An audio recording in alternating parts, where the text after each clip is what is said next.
And we're live. Hey, everybody, how you doing? It's your man James, back again for another discussion live stream here with you. Sequential thinking. It's been a while since we did one of these, so a lot of stuff's been going on since then. So we got a lot to talk about in this one. First off, hope you're all doing okay out there with current social situations, such as they are. I'm doing okay myself. Save the fact that I can't seem to get a haircut in my town.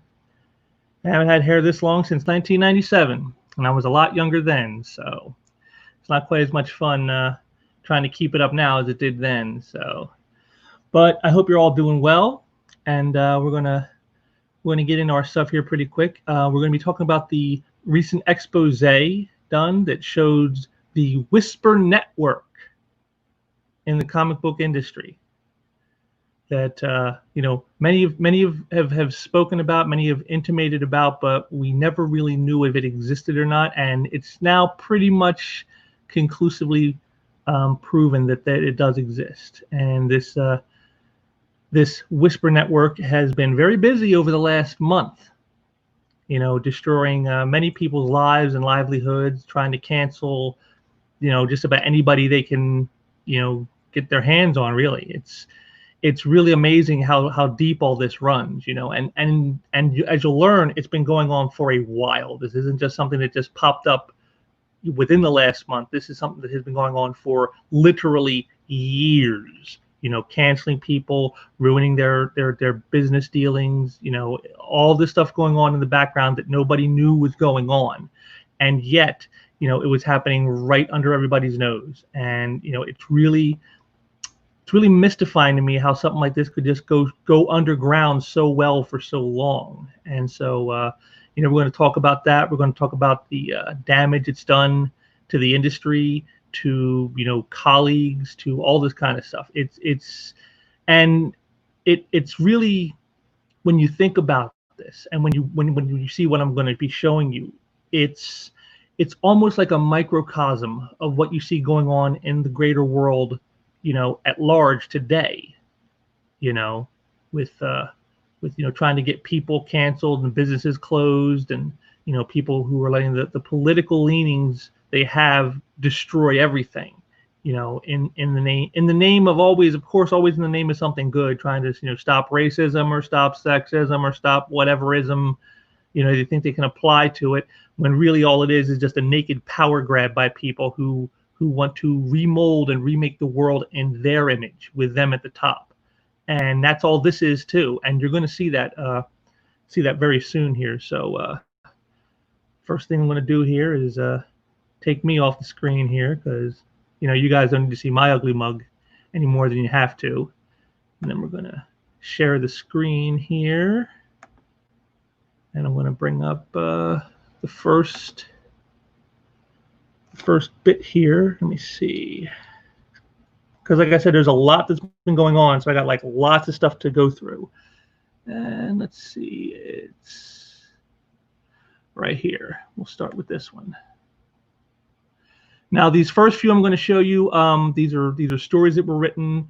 I'm going to try to keep it to a certain timeline, to try to do them in order as they came out, because you're going to see how wacky this goes from, like, possible credible accusations to just crazy stupid stuff that people would like trying to make into an issue that really isn't. It's amazing. But here,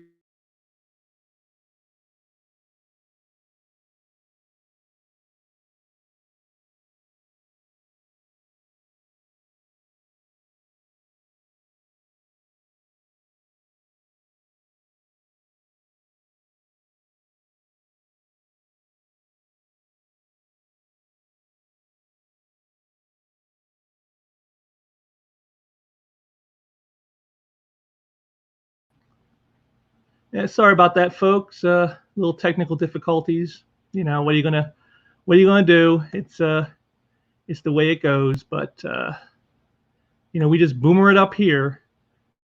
So let me now try to bring that stuff up that I said. We're going to start with this one and share. There we go. This is from CBR. Former Batgirl co-writer Cameron Stewart accused of grooming teenage girls.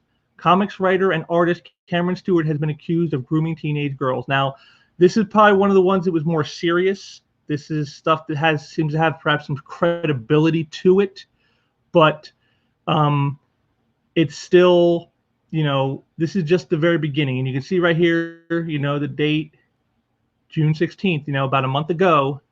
So this is where everything kind of begins with Cameron Stewart.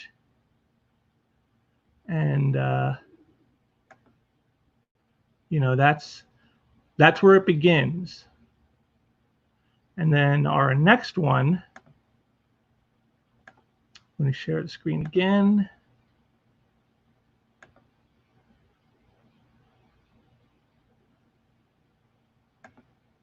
Is this one here. Dark Horse editor Scott Ali accused of prolonged sexual abuse. Former Dark Horse editor-in-chief Scott Ali faces new allegations of sexual abuse, which has led to Hellboy creator Mike Mignola to cut ties with him. Now, there's two key factors in what you just see in right here. And again, check the date, 24th, so just shortly after Cameron Stewart breaks. First of all, again, just like with Cameron Stewart, there seems to be some actual credibility to these allegations, because this isn't just something he did once or twice in like the last couple months, but this is something that was supposedly over years, many years. But the second thing is, take note of that last bit you heard about Hellboy creator Mike Mignola, because that is going to be important coming up here, because well, you'll see in what they're doing with this. It's, like I said, it goes quickly from serious, credible accusations to basically a witch hunt. Okay, and then next we have this one.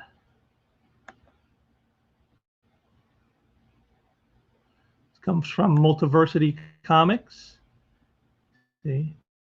And you see here, there's a date, June 17th. Warren Ellis accused of sexual coercion. And the thing that I really enjoyed about this is this little note they have here.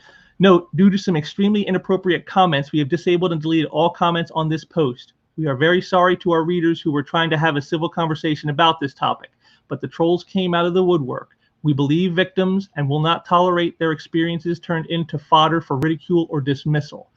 Now, with this one, it's a little less clear. Warren Ellis supposedly was having some form of relations with multiple partners, multiple women over the years, from what I can understand, from what I've found out about this, and having him do things like sending him nipple pics. But these are all women who are over the age of consent. There's no underage people like with Cameron Stewart's accusations, and there's no unwanted sexual advances like with Scott Ali's allegations. It's all, this was all consensual, and it seems more a case of when the women found out that they weren't the only one, all of a sudden now it was a problem, that he was some kind of, monster, and sexually coerced them, except, nobody was forced into anything from any of the information I've been able to track down on this. It's just a case of, of sour grapes of, I wasn't the special one I thought I was, again, and see, this is what I'm talking about. This is where we're starting. We're starting to reach the point where, like, it's not about actual credible allegations of wrongdoing, but just basically, score settling, vengeance taking, bitter ex-girlfriend type stuff. And you're going to see here, it's just going to continue to devolve as I show you these headlines. Okay, and then we got this one here. And here's everyone's favorite loser, Mags Visaggio. DC Comics writer Mags Visaggio accuses Sean Gordon Murphy of love bombing. Now, I actually had to look this up, and love bombing is basically like treating somebody nicely when they don't really deserve it. Like a love bomb is like sort of like pumping up their ego, and you really don't mean it. That's what this is. So now we go from, actual sexual assault type stuff to just being too nice to somebody and not giving them what they think they're due, telling them how great they are, but yet, you don't treat them, with the respect that they feel they're due because, well, I should be taken more seriously. And, you can see now this is starting to devolve already. And again, just look at the date, June 29th. Here we are, we're just less than 2 weeks from the one that set this off, Cameron Stewart.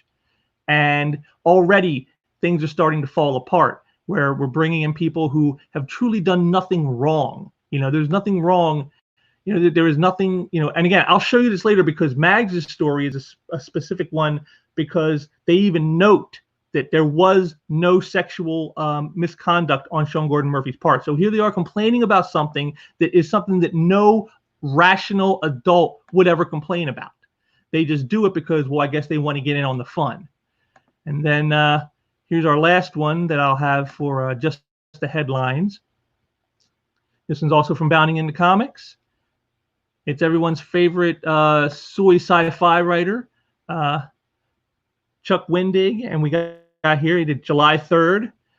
Fiction author Jamie Gates claims former Star Wars author Chuck Wendig stomped all over women to prove he's the best feminist. So see, now it's not even about actual crimes or even inappropriate behaviors. It's about I'm trying to prove who that I'm more feminist than you. I mean, this is utterly ridiculous. And as much as a jerk and an asshole that Chuck Wendig is, this is wrong. You don't again, this is just someone jumping in because I guess they see some chance to get some clout, some attention for themselves, and they're making hay out of nothing, and it's really it's really not just disconcerting but dangerous. I mean, we're talking you could ruin somebody's lives, and yet all this clickbait, all these fake allegations of non-crimes, just hurt feelings.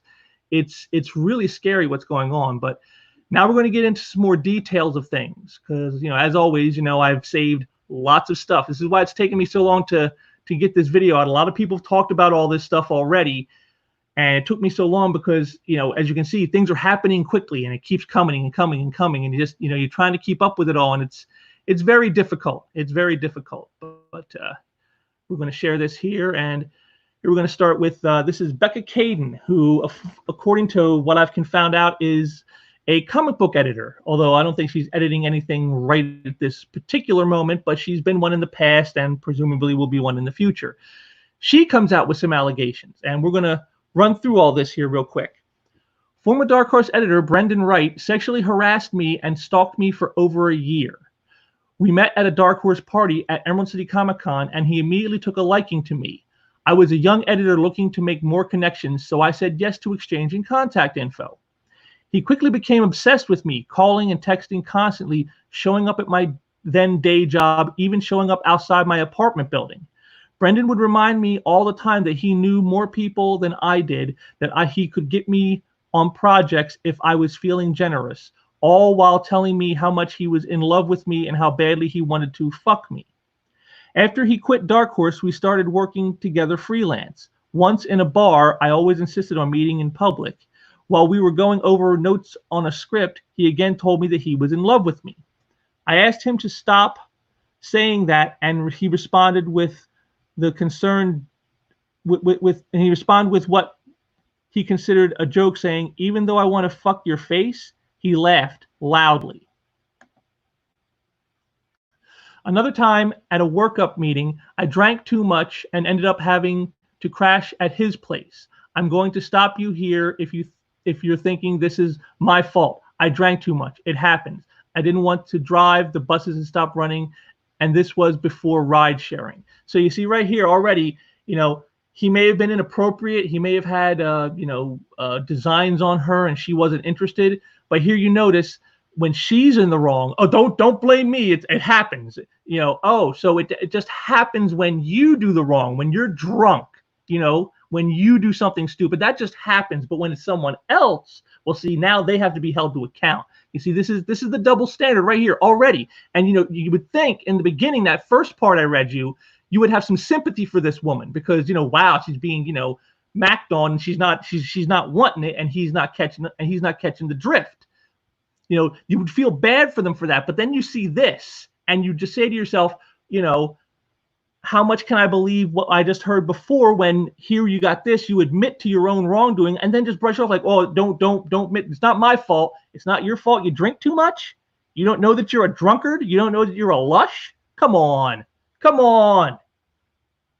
But continuing, he let me sleep in his bed with him on the couch. I locked the bedroom door and was so uncomfortable that I kept waking up to check that it was still locked. In the morning, he asked why I locked the door. I asked why he'd been trying to get in the room where an intoxicated person was sleeping. He then made another joke about the sweats I'd borrowed to sleep in smelling like pussy. I allowed our acquaintance to continue because I'd convinced myself that my career was worth it. It was picking up very much. I wasn't picking up very much work at the time, and he approached me with projects that we already greenlit to getting published. So you see, there it is again. She's saying how bad this is and how uncomfortable she feels around this guy. But yet, rather than speak up, rather than come out at that time and say something, no. I'm just going to keep quiet because, you know, it's better for my career. So again, here's another choice on her part. A choice that she would tell you is don't blame her and make it her fault that she chose to put her career ahead of, you know, other considerations, even though that is the case. You know, she admits as much right here. So, you know, again, these people, when they do this, they make these accusations, but they don't really, you know, they try to absolve themselves of their mistakes or their wrongdoing in the situation while trying to hold others to account. And then we go with this, with Becca. When I finally cut contact, all of my work went with him. I didn't work for months.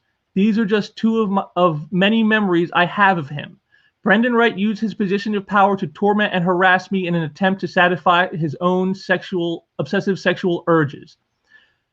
Thank you to everyone showing me support. I'm getting a ton of messages right now, so I apologize if I don't respond quickly. I also want to thank all the people coming forward with their own stories of abuse. I've been thinking of writing this for a long time, and seeing everyone step and do what they can to stop predators in the comics industry really got under my skin. You all rock. I really didn't expect this response. Thank you from the bottom of my heart. I'm trying to respond as much as I can, but I'm going to reach maximum burnout soon and go take a bubble bath. You may not get a response, but I've read it all. Keep elevating victims and their voices. You see, here it is right here. Elevating victims. But was she truly a victim? Because despite all his innuendos and his, unwanted advances, as you might say, he never touched her. You never hear anything about like he grabbed me or he pushed himself onto me or he, there's nothing. Just he expressed interest in her in a I'll admit a somewhat crass way. There's no way you can deny that. And rather than just say, you know what, I don't want to work with this guy anymore because he gives me the creeps or whatever, she stays with it because, well, it's my career and that matters more to me than this. And yet when the time has come when you got all these people who are dogpiling others, now it comes out. Oh, because why? Because it's safe. Because guess what? Her career isn't in jeopardy now. She isn't looking at this and going, wow, if I say something, it could cost me my career. So, it's hell being a hero, isn't it, folks? It's really hell being a hero. But that's what these people, they want to be heroes without the sacrifice a hero might have to make in the end. And as you can see, it all comes to this. This is her pinned tweet on her Twitter account. Hey, I have space in my schedule, so hire me to make your stories better, please. Gee, I wonder why she has space in her schedule. I wonder why she's not finding a lot of work. Could it be because she does things like this? Creepy ex-girlfriend games of taking things you say and then using them against you later when she thinks it's a more opportune and advantageous time to do it?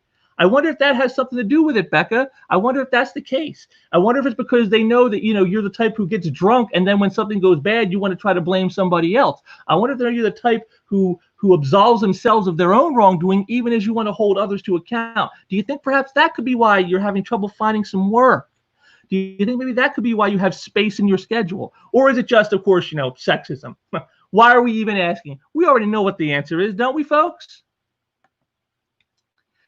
And then here comes Jason Latour, who, if you don't know who he is, he's the comic writer, most notably known for writing the comic book Spider-Gwen, one of the most worthless comics I've ever seen. Here he is coming in. I know how hard this was for Becca.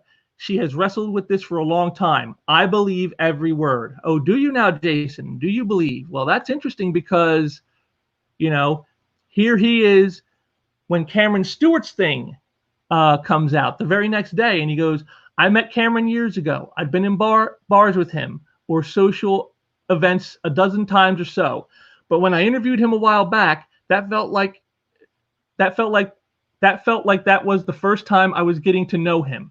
In that discussion, it was clear we were wrestling with a lot of the same overlap between what our commitments to our art has given and taken from our lives, especially when it came to dating and relationships. The mirror I saw in him reflects a lot, and that's why this fucks me up so badly.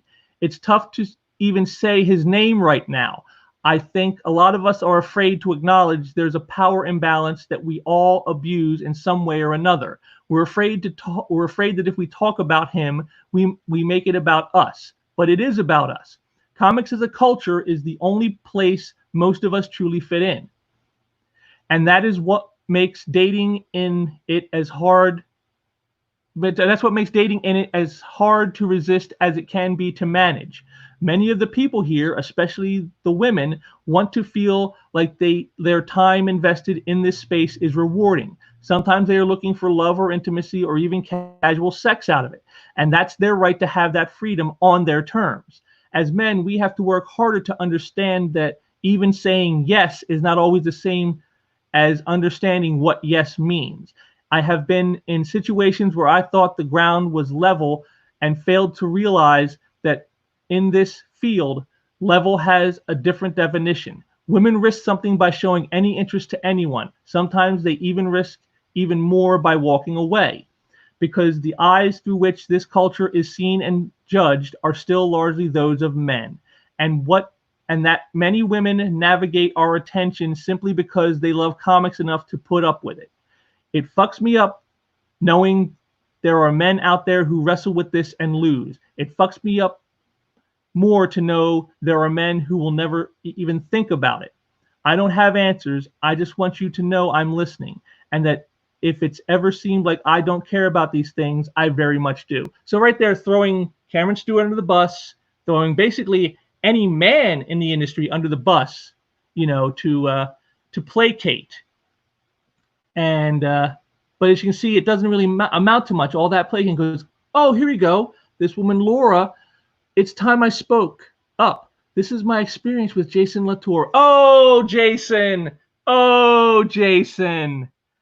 Here it is. I'm going to leave this up for a minute so you guys can perhaps pause if you want to pause if you're watching this later. But basically, she comes out to say that Jason is a predator. That's what this all comes down to. Jason, all his big thing, you just saw what he said. And here now, someone comes out a few days afterwards, less than a week, and already he's being thrown under the bus because,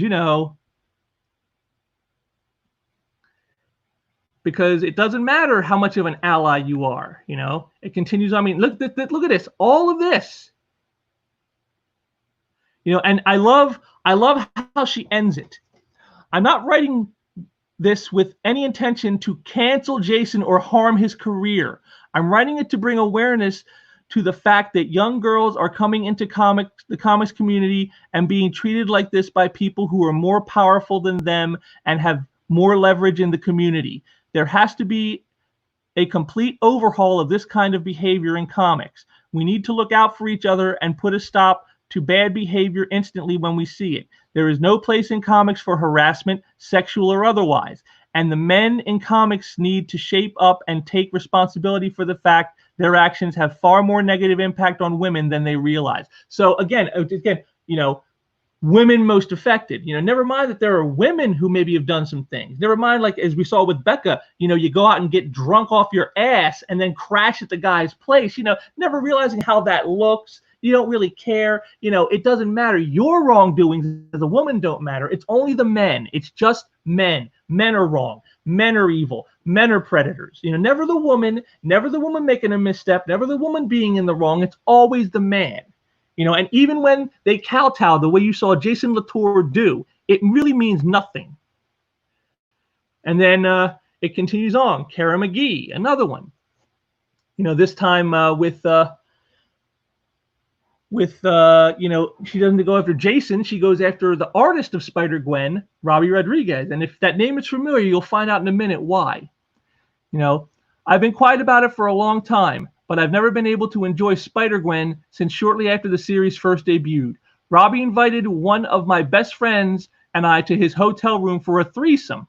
I tried to laugh off and downplay what happened, even just to myself, but the truth is, I was crushed when it happened. I genuinely liked Robbie and had been a friend of his, and had been his friend for years, and felt so cheap and useless after that.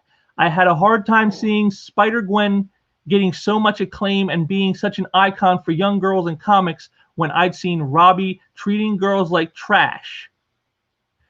Robbie Rodriguez, that is, and had been warned about Jason. I'm glad the character still exists and is being written, drawn by other creators, but still, it's just so discouraging to know that some guys in the industry will always look at you as a sexual object and not as a professional peer or even as just as a friend. Like even Robbie was just kidding. I laughed it off at the time, and my friend and I fumed about it privately later. How dare he put us in that position? Hey, while I'm here, how about that time Mike Cole spent an evening leering at me at the Emerald City Comic-Con bar, trying to pull me onto his lap, and told me he wanted to piss on me until another sci-fi writer tore into him for being a creep. Please let all this be a wake-up call that men in comics need to reevaluate their behavior. The gross come-ons and unwanted advances can't continue. Cons are fun, but they're supposed to be a professional setting.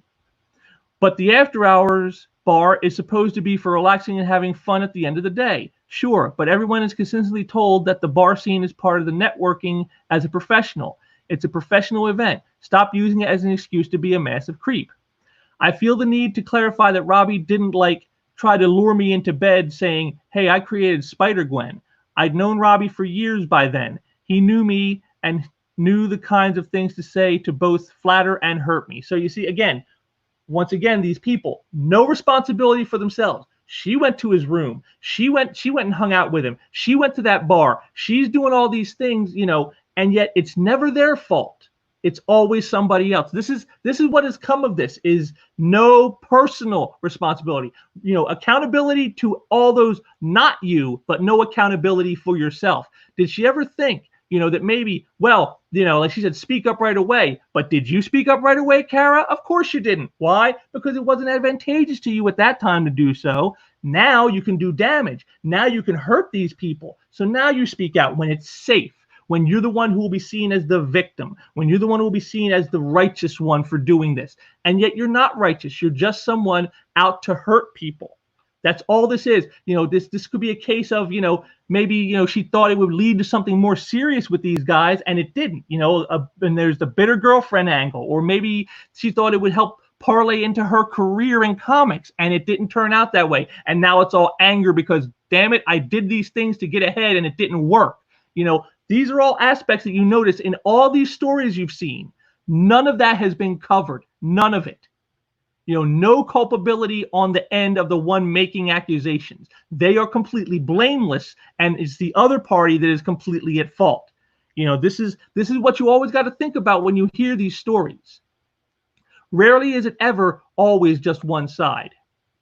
And of course, here's Robbie Rodriguez. For those of us, in case you don't know, he's very famous for sending pics of a certain area of the body to Ethan Van Sciver, as you can see here.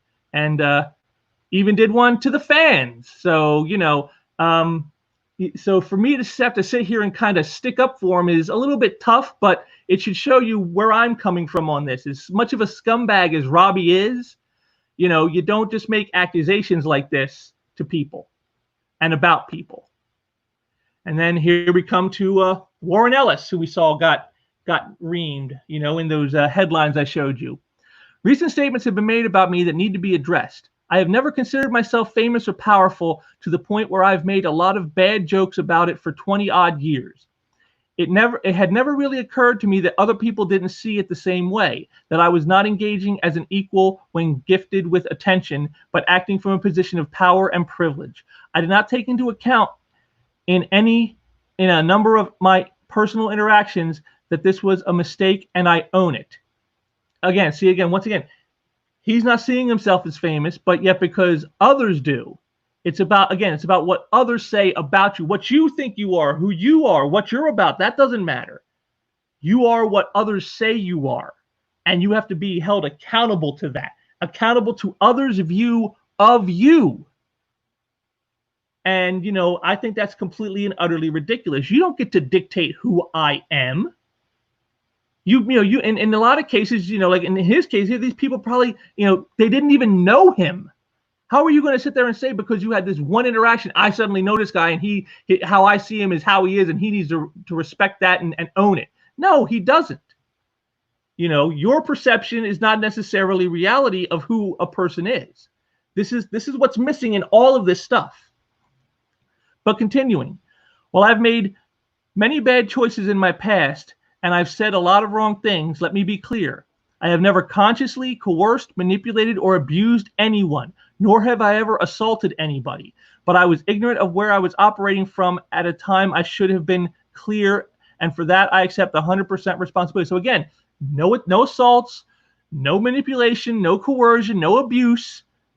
This is what matters. If people do these things, then that's the problem. If they're just, if you're starstruck and do something stupid, like let me get drunk and have sex with them, and then later, you find out you're not the special one, you thought you were, well, that's not the fault of that person. That's the fault of you. There was no manipulation there. There was no abuse. This whole thing of hurt feelings and, things not going the way you want and the world not being your oyster. I mean, it's ridiculous how crazy this has gotten. But continuing, I hurt people deeply. I am ashamed for these mistakes and am profoundly sorry. I will not speak against other people's personal truths. Personal truths. You see, that's the thing too. A personal truth is not necessarily the truth. Those two can be very much at odds. And I will not expose them to the toxicity of the current discourse. I should have been more aware, more present, and more respectful of people's feelings, and for that I apologize. I have had friendships and relationships end, sometimes in bitterness, often due to my own failings, and I continue to regret and apologize for the pain I have caused. I have always tried to aid and support women in their lives and careers, but I have hurt many people that I had no intention of hurting. I am culpable. I take responsibility for my mistakes. I will do better for that. I apologize. I apologize to my friends and collaborators for having created the situation, and I hope they will be treated kindly. Mistakes and poor choices in my personal life are not on them, but only on me. Now, again, that's a good point. When you make mistakes in your personal life, it's not on the other person, it's on you. But that's exactly what these accusers are not doing. They're not taking any responsibility of this for themselves. It's all your fault. It's all the other person's fault. They're the ones that need to be held to account by how I view them, by my personal truths, not necessarily the truth. This is what we're talking about. This is the problem. Continuing.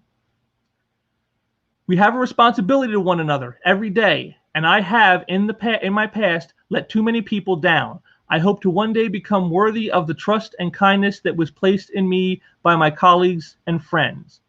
I will continue to listen, learn, and strive to be a better human being. I have sought to make amends with people as I have been made aware of my transgressions, and I will continue to do so. I have apologized, I apologize, and will continue to apologize and take total responsibility for my actions without equivocation. I am going to be quiet now to listen more than I speak, for other voices matter far more than my own right now. So there it is. He's just prostrated himself on the altar of, intersectional feminism, of social justice, of cancel culture. This is what he's done here. Now you would think, okay, he made this big speech. He's kowtowed to them. He's accepting all the responsibility, even if it's not necessarily his responsibility at all. It doesn't matter. He's going to do that. Does it even matter? Does it even matter when he says this? Oh, look who it is. It's Becca Caden. Who do you think wrote this? His manager or his lawyer? Wow. Well, you can see how much that reached him. You can see how much that it matters to them that someone is willing to prostrate themselves to them. This is the people. Now remember, she's a victim, see, but yet, when someone comes out and tries to make amends, well, it's only his manager or lawyer. You see, this is how it is. Here's another one, here's another one, Jennifer de Guzman, another loser in this industry who never amounted to much and, of course, has to blame everybody else for it.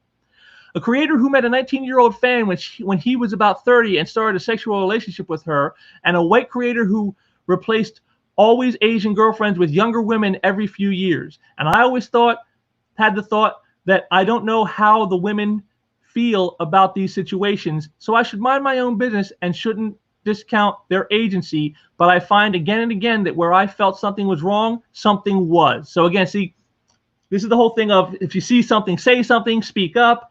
But she didn't, because she thought this is their personal private business. This is between them and the other person, which is actually the legit way to go. It's not your business. Unless you're involved in that relationship or whatever it is none of your business. She was right to keep her nose out and mind her own business. But of course, can't do that now. Because see, now it's fashionable to stick your nose in and judge somebody on stuff that you had nothing to do with, and you're only getting maybe part of the story, and then judging them for it. This is the mentality of these types of people. Oh, and Nathan Edmondson, when I got back from Comic-Con where I first met him, I mentioned to my coworkers that he seemed a bit over salacious, and they laughed. We were betting how long it would take for him to go after you, they said. See, again, so once again, not throwing someone else under the bus, because it's fashionable. Warren Ellis says, I have never considered myself famous in power. Warren Ellis, maybe not on the stage of world politics, but in comics? Come on.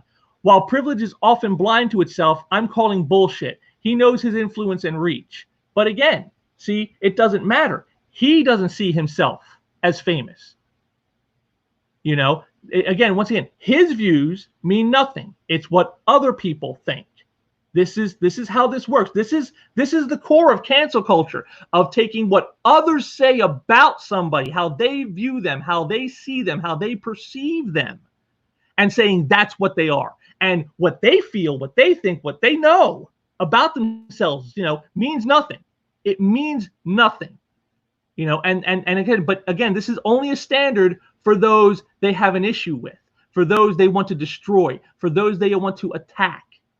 If you were to try to spin this around on her and maybe she said something and you took it a certain way that she didn't intend for it to be taken, and then you say, well, this means you're this, well, she would say, you can't say that because, that's not what I am, and you don't know me, and all the things that, that you would say about all these others they're accusing, that would apply to her, but it doesn't apply to them.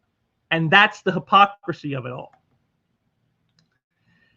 Here's Shauna Gore. She was the one who made the Scott Ali accusations. I have made the decision to come forward with my own experience of abuse in the comics industry. I am not the one at fault, and the shame I have felt is not mine to carry. I was assaulted, harassed, and retaliated against by Scott Ali during our tenure at Dark Horse. And then here's a big thing she wrote. You can probably go find this. You can see right here on her Twitter.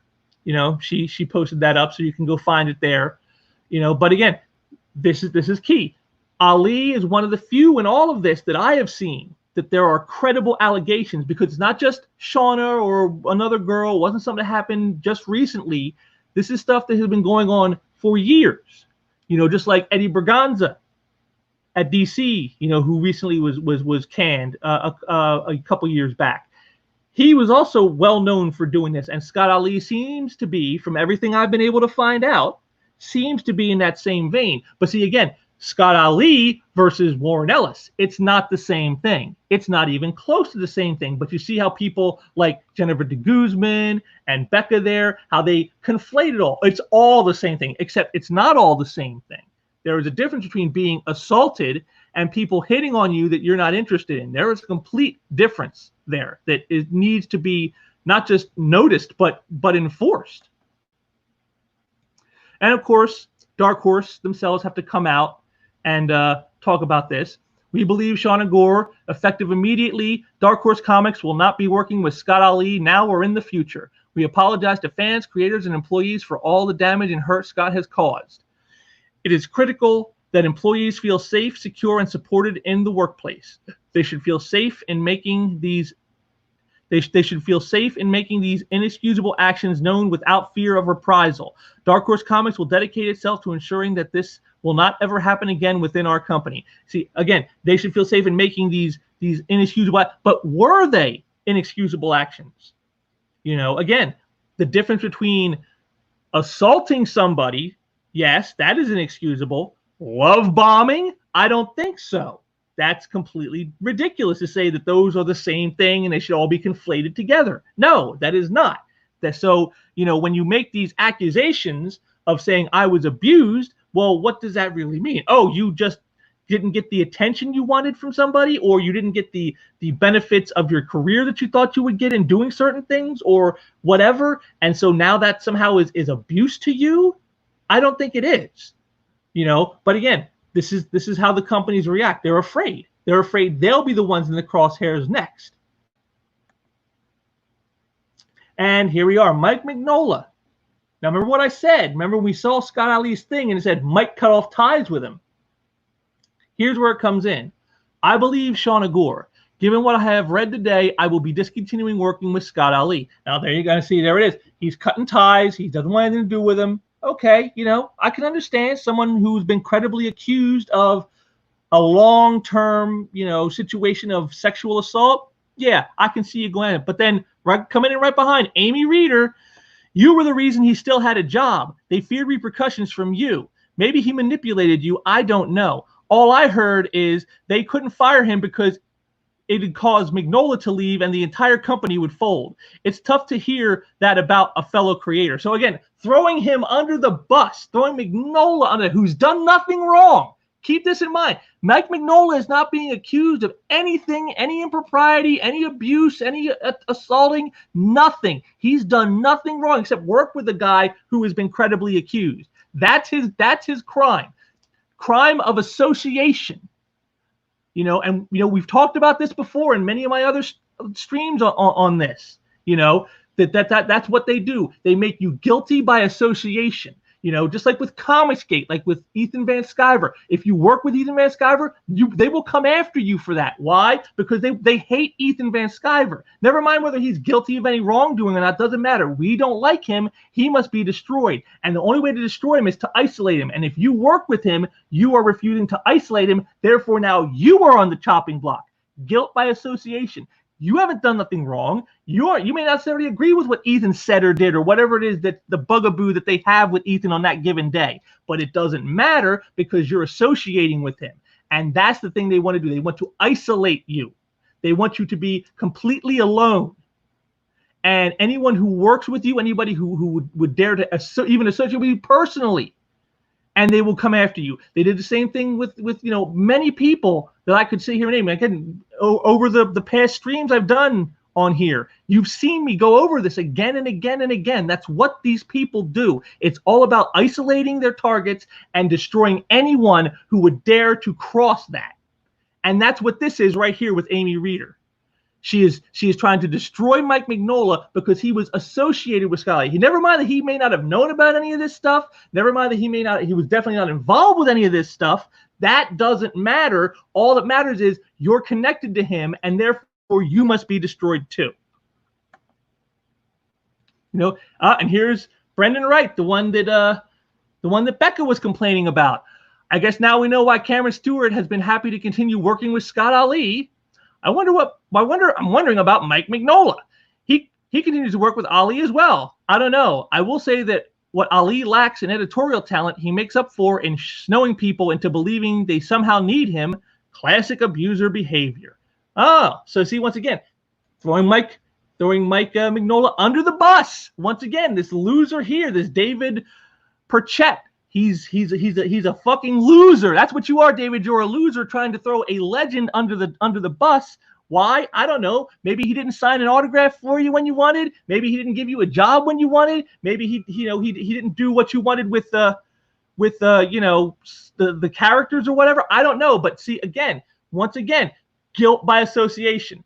Mignola worked with Ali. So therefore, whatever Ali has done, now Mignola is guilty of it too.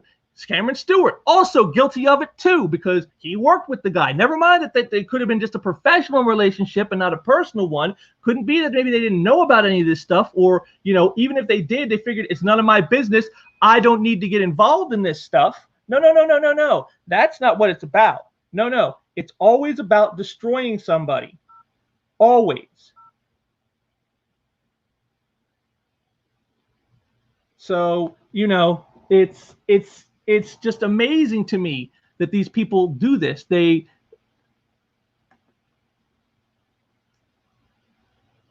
looks like we're getting some chat action here. And let's see, someone's asking a question. What is love bombing?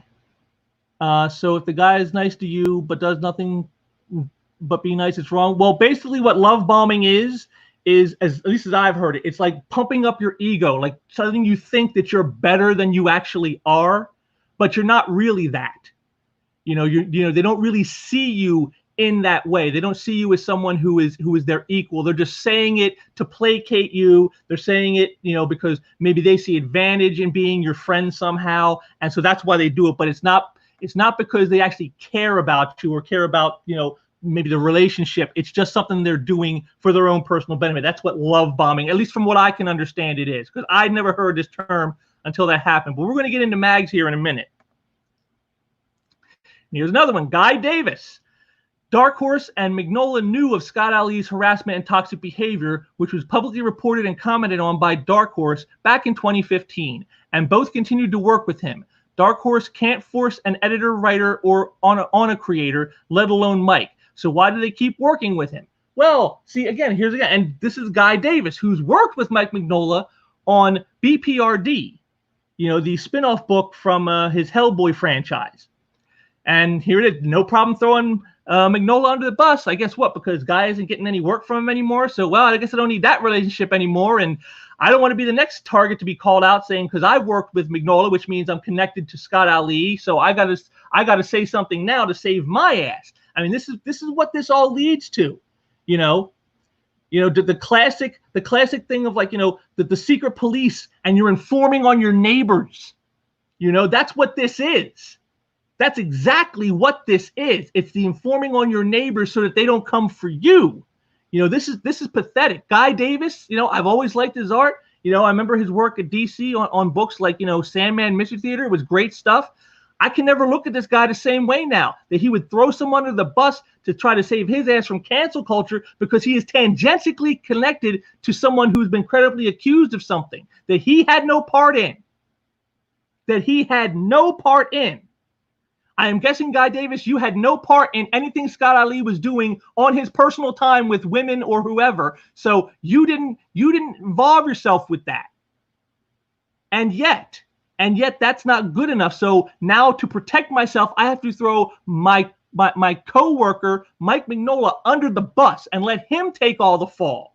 Let them destroy him, and maybe they'll leave me alone. Again, the old adage about how you push everyone else to the front, hoping the crocodile eats you last. And that's exactly what this is. It's disgusting. And here we got someone who listed up a bunch of people from various things, who've, oops, a little too quick on that one. We got Eric Esquivel, Eddie Berganza, Cameron Stewart, Brian Wood. This one's an interesting one because Brian Wood was accused by everyone's favorite troglodyte, Tess Fowler. He supposedly had hit on her in a elevator at a convention one time, like 10 or 20 years ago, and she went out of her way to destroy his career for hitting on someone. It's amazing to me that they bring this stuff up trying to say this is somehow wrong. And I go back I go back to that classic Chris Rock skit that he did in one of his comedy specials. I think it was Bigger and Blacker in '97. And he was talking about, if your boss comes up to you and says, fuck me or you're fired, that's sexual harassment. Pretty much everything else falls under just trying to get laid. And you can't put a man in prison for trying to get laid. And that's what this is. That's Brian Wood's situation. He was a guy hitting on a girl, and the girl didn't like it. And then she made it her mission to destroy him. And that's what we're seeing here. With a lot of these people. Again, Scott Ali and Cameron Stewart, there's some credibility to those accusations. Those need to be investigated by proper authorities. And if there is wrongdoing and people can be held to account, they absolutely need to be. Don't get me wrong. But love bombing, because you worked with Scott Ali like Mike Mignola did, all of a sudden now you're responsible for his behavior? I don't think you are. This is what I'm talking about, these witch hunts. It never ends. It never ends. And here's, more people he has listed. Then there's Scott Ali, Dave Sim, more people. Now, this guy, Don, you're probably wondering, what's this here for? His tweets are protected. This guy is the one who really got the ball rolling. After Cameron Stewart's story came out, he started gathering up all this information on all these people, and he's had a list of people. Lists of people. Not just like, not 3 or 4 people, but dozens of people who were being accused, some false, some probably even falsely accused, because there was no evidence to back any of this up. He was just posting names that he had heard through the grapevine or who from friends of friends who were saying that this person did this, and so they immediately go on the list.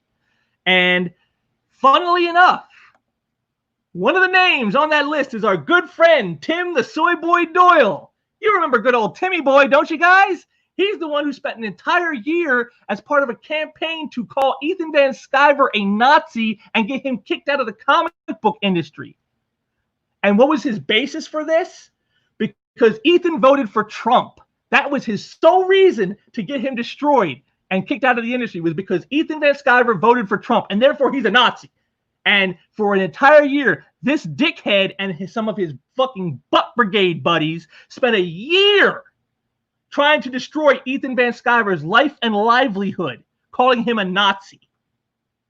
And now here he is getting his name shared in something less than savory. And I'll tell you this, I couldn't find it, but I'd heard about it because Timmy Boy's got me blocked, so I couldn't see it. But he evidently posted to our boy Don I just showed you and threatened him with a lawsuit about this, because he's saying it's not true. It's not true. So how funny is that? One of the guys responsible for driving Ethan Van Sciver out of the mainstream comic book industry, and when the accusations come at him, suddenly it's, oh, no, you need evidence, you need proof. You can't just go around saying these things about people and posting their names. You can't do this. But it was good enough for Timmy Boy back then to do it to Ethan in 2017. But no, you can't do that to him today. See, I love that. I love that hypocrisy. Which all leads us up to this right here. The Comics Pledge, which is the most ridiculous, moronic thing I have ever seen. Now, I'm not going to go too in-depth on this. If you look down there in the description section there, you'll see a link to a Just Some Guy video. Just Some Guy calls this out perfectly. He's probably one of the best YouTubers I watch. If you're not subbed to his channel, go and give him some love. Hook him up. You won't be sorry. He's probably one of the funniest mofos I know on YouTube. I mean, the way he nails people is just hilarious. I mean, the guy should be doing stand-up comedy. He's so good. So he covers all this in that video. But I just want to go on to it to say, if you look at this, take a look at what's being said here. Men in comics say no. There are a lot of ideals we claim to honor in comics: hope, justice, unity, innovation, creativity, freedom. None of them mean anything unless men in comics change our behavior and hold each other accountable for the safety of women and all people of marginalized genders and sexes. So right there, just that right there. So it's men's responsibility to keep women and quote unquote marginalized genders and sexes protected. But you notice what you notice there. There's nothing to protect men, because I'm sure men have been mistreated in the industry too. Maybe not in specifically the same ways we're talking about here with sexual assault, although that's possible too, but they've been mistreated too. And yet there's no one to be held to account for that. You know, here we got people making accusations against people that aren't really accusations of any wrongdoing. Love bombing? What the hell is that? No, that's not a crime, and we can't pretend that it is, but yet we're going to use it like it is because we want to hurt this person. So right there is a classic example of men being injured, but that doesn't matter. We can't hold those people to account who are attacking the men. It's only the men that must do that. You know, and it's basically, you know, all these, I pledge this, I pledge that, all these things are basically saying, I pledge not to try to rape and sexually assault people. I mean, you know, it's just ridiculous because if you need a pledge for you not to do that, you have deeper problems than just saying a pledge. You know, this means nothing. You know, I'm reminded of an old episode of MASH with Colonel Flagg and the psychiatrist Sidney Friedman. And there was a scene where Flagg's getting on him and he's trying to pressure, you know, Friedman to say something. And, you know, he tries to use pressure on him, saying he never took his officer's loyalty oath. He never signed it. You know, he never signed that. So how much of a true American can you be, you know, and not be a commie if you wouldn't sign your officer's loyalty oath to the United States? And, you know, Friedman goes out, he goes, look, just between you and me and whatever microphone I might be speaking into, do you truly believe if I was a communist, I would have any problem signing a loyalty oath? You know, and that's exactly what this is. It's a loyalty oath. And it's like, do you think anybody, if they are intent to do harm to somebody in these ways, do you think saying a pledge is going to do any? Do you think they have any problem saying this? I mean, the funny thing is, a lot of these people who are being called out right now, Cameron Stewart and Scott Ali, and, you know, even the ones who aren't guilty, like, you know, Sean Gordon Murphy, who isn't guilty of anything, or Mike Mignola isn't guilty of anything, all these people getting called out, they've sided with the SJWs in the industry. They're the ones who've been fine with kicking out people like Ethan Van Sciver and Dan Fraga and your boy Richard C. Meyer and John Malin. Yeah, throw those guys out. We're okay with that. We'll support you. We'll back you up. They had no problem supporting those people doing those things. They never spoke up against, you know, the cancel culture on those guys. You know, it was perfectly fine because, well, they voted for Trump, or, you know, they have views I don't agree with, so therefore, you know, it's okay to destroy them. And they said nothing. They were totally in the tank with the SJWs, and now it's their turn. And this is their response to that, is to take a pledge, a pointless pledge that means nothing. You know, because there's a meme I got that perfectly illustrates this. There you go. Cis men in comics taking the comics pledge be like, I'm a good ally now. I retweeted a meme promising to do the bare minimum, but you didn't do anything. My work here is done. There it is, guys, right there. That's how pointless this thing is. And, you know, I myself, I don't need take no damn comics pledge. You know why? Because I had parents and they taught me right from wrong. And they said, hey, you know what, son? My father told me, you know what, son? When a girl says no, no means no. That's how that works. You don't force yourself on somebody. You don't do that. That's wrong, and it's always wrong. And there's never a moment where you'll do that and it's right. It's always wrong. See, that's what I was taught. See, so I don't need your comics pledge. I had parents who taught me right from wrong. I know not to rape. You know, that's the thing about all this, is they do these stupid things thinking, well, maybe this will placate the monster. No, guys, you don't understand. There is no placating this monster of cancel culture. There is nothing you can do. There is nothing you can say. No pledge, no promise, no nothing. All they want is your scalp. That's what they want. Nothing more and nothing less. And then we get into Cicely Castellucci, who, if you don't know her big claim to fame is writing the horrible, destructive, insulting Female Furies comic from last year, which was basically the Female Furies, for those who don't know, are creations of Jack Kirby from the Fourth World. They're the residents. They're the female task force of, abusers, basically, that work for Darkseid on Apocalypse. And she took those characters and turned them into a Me Too story. I mean, these are horrible characters that do horrible things to each other all the time, and yet somehow, well, now we got to Me Too them and make it look like that there's some, it was a horrible story. Oh my God, it was so bad. I mean, that story alone, Cicely should never be allowed to write a superhero comic for the rest of her life. That's how bad that work was. Because it had nothing to do with the characters. It had nothing to do with telling a good story. It was all about pushing the Me Too narrative. That's all it was about. That was the whole reason the book exists. And it was garbage from the start, and it ended as garbage, and she needs to be kicked out of the industry, not because she's a woman, but because she has no talent. She cannot write comics. She should get out. But here she is doing the Comics Pledge. The Comics Pledge is the first step. But Men in Comics, where are your actions? A thread with some suggestions from me. Use your voice. Are you supporting, signal boosting, and reading women creators? Or is your timeline still a navel-gazing boys club? So to prove that you're a quote-unquote good ally, you must signal boost and read women's works, even if they're bad, even if they're awful. Don't base your recommendations on quality. Base it on the plumbing of the person that is doing it. I mean, I guess that's again guessing how badly her book was received and how horrible the sales were and how horrible that story was. I can see why you'd want to get recommendations that way, because that's the only way you're probably ever going to get them. But continuing, use your power. Are you making a space for other creators like women by stepping away from projects that you might not be best suited to work on? Oh my God. The irony of that statement could not be heavier if it was made from actual iron. Her talking about walking away from projects you're not suited for?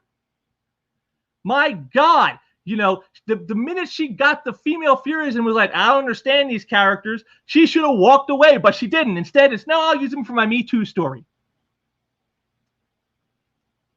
And again, so you must sacrifice your career for others. Oh, you're given this opportunity. Don't take it for yourself. Give it up to a woman. Give it up to a quote-unquote marginalized group. Give it up to those people. You don't deserve it. You're a white guy. You don't need it. Never mind that you earned it. Never mind that maybe you have a reputation for producing good work and have merit in what you've done. So therefore you should, no, that doesn't matter.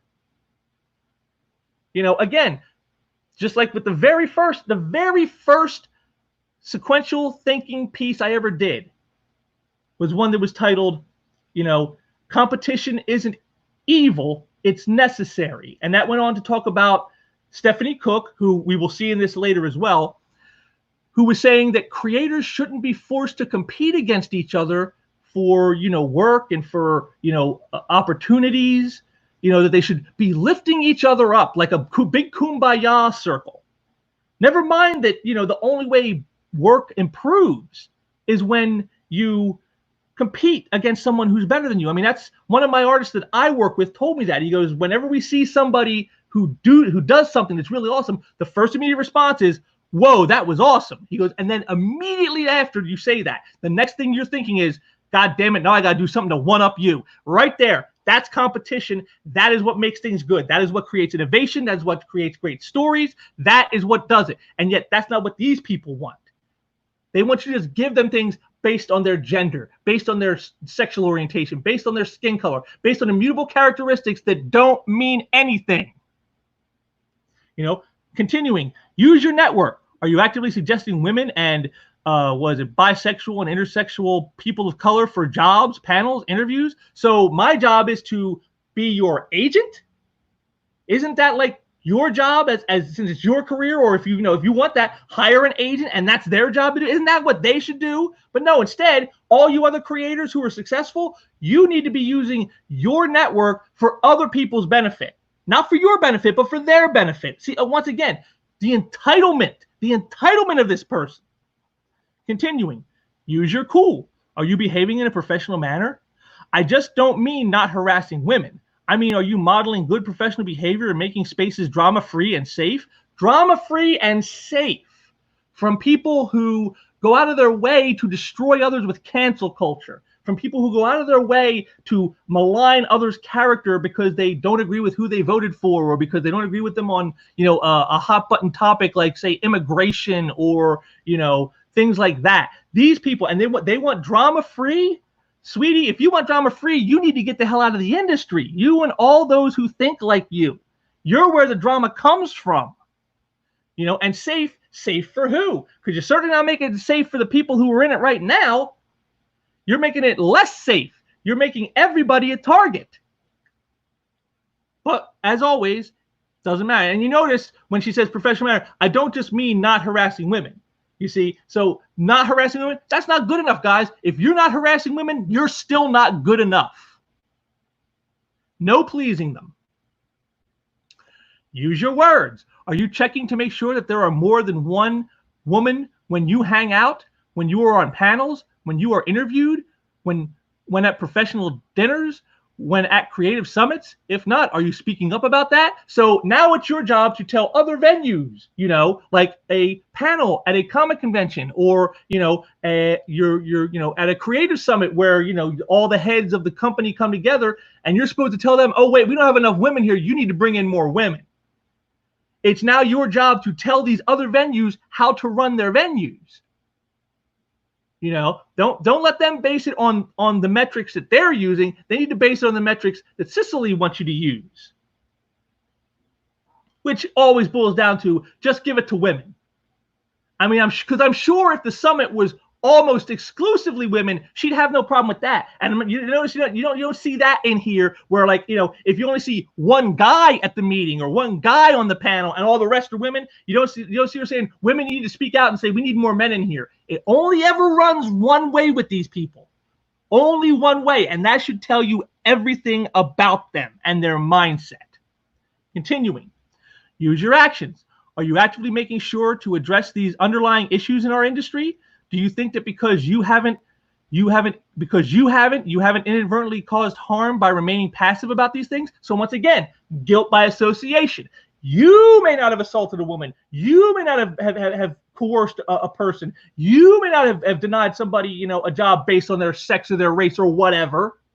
But others have. And of course, you need to do something about that. As if, you can. As if you're responsible for other people's behaviors and actions. Being responsible for your own self-personal responsibility, that doesn't matter anymore. What matters is you need to speak out and be active, proactive. That's this whole thing you see with the BLM movement.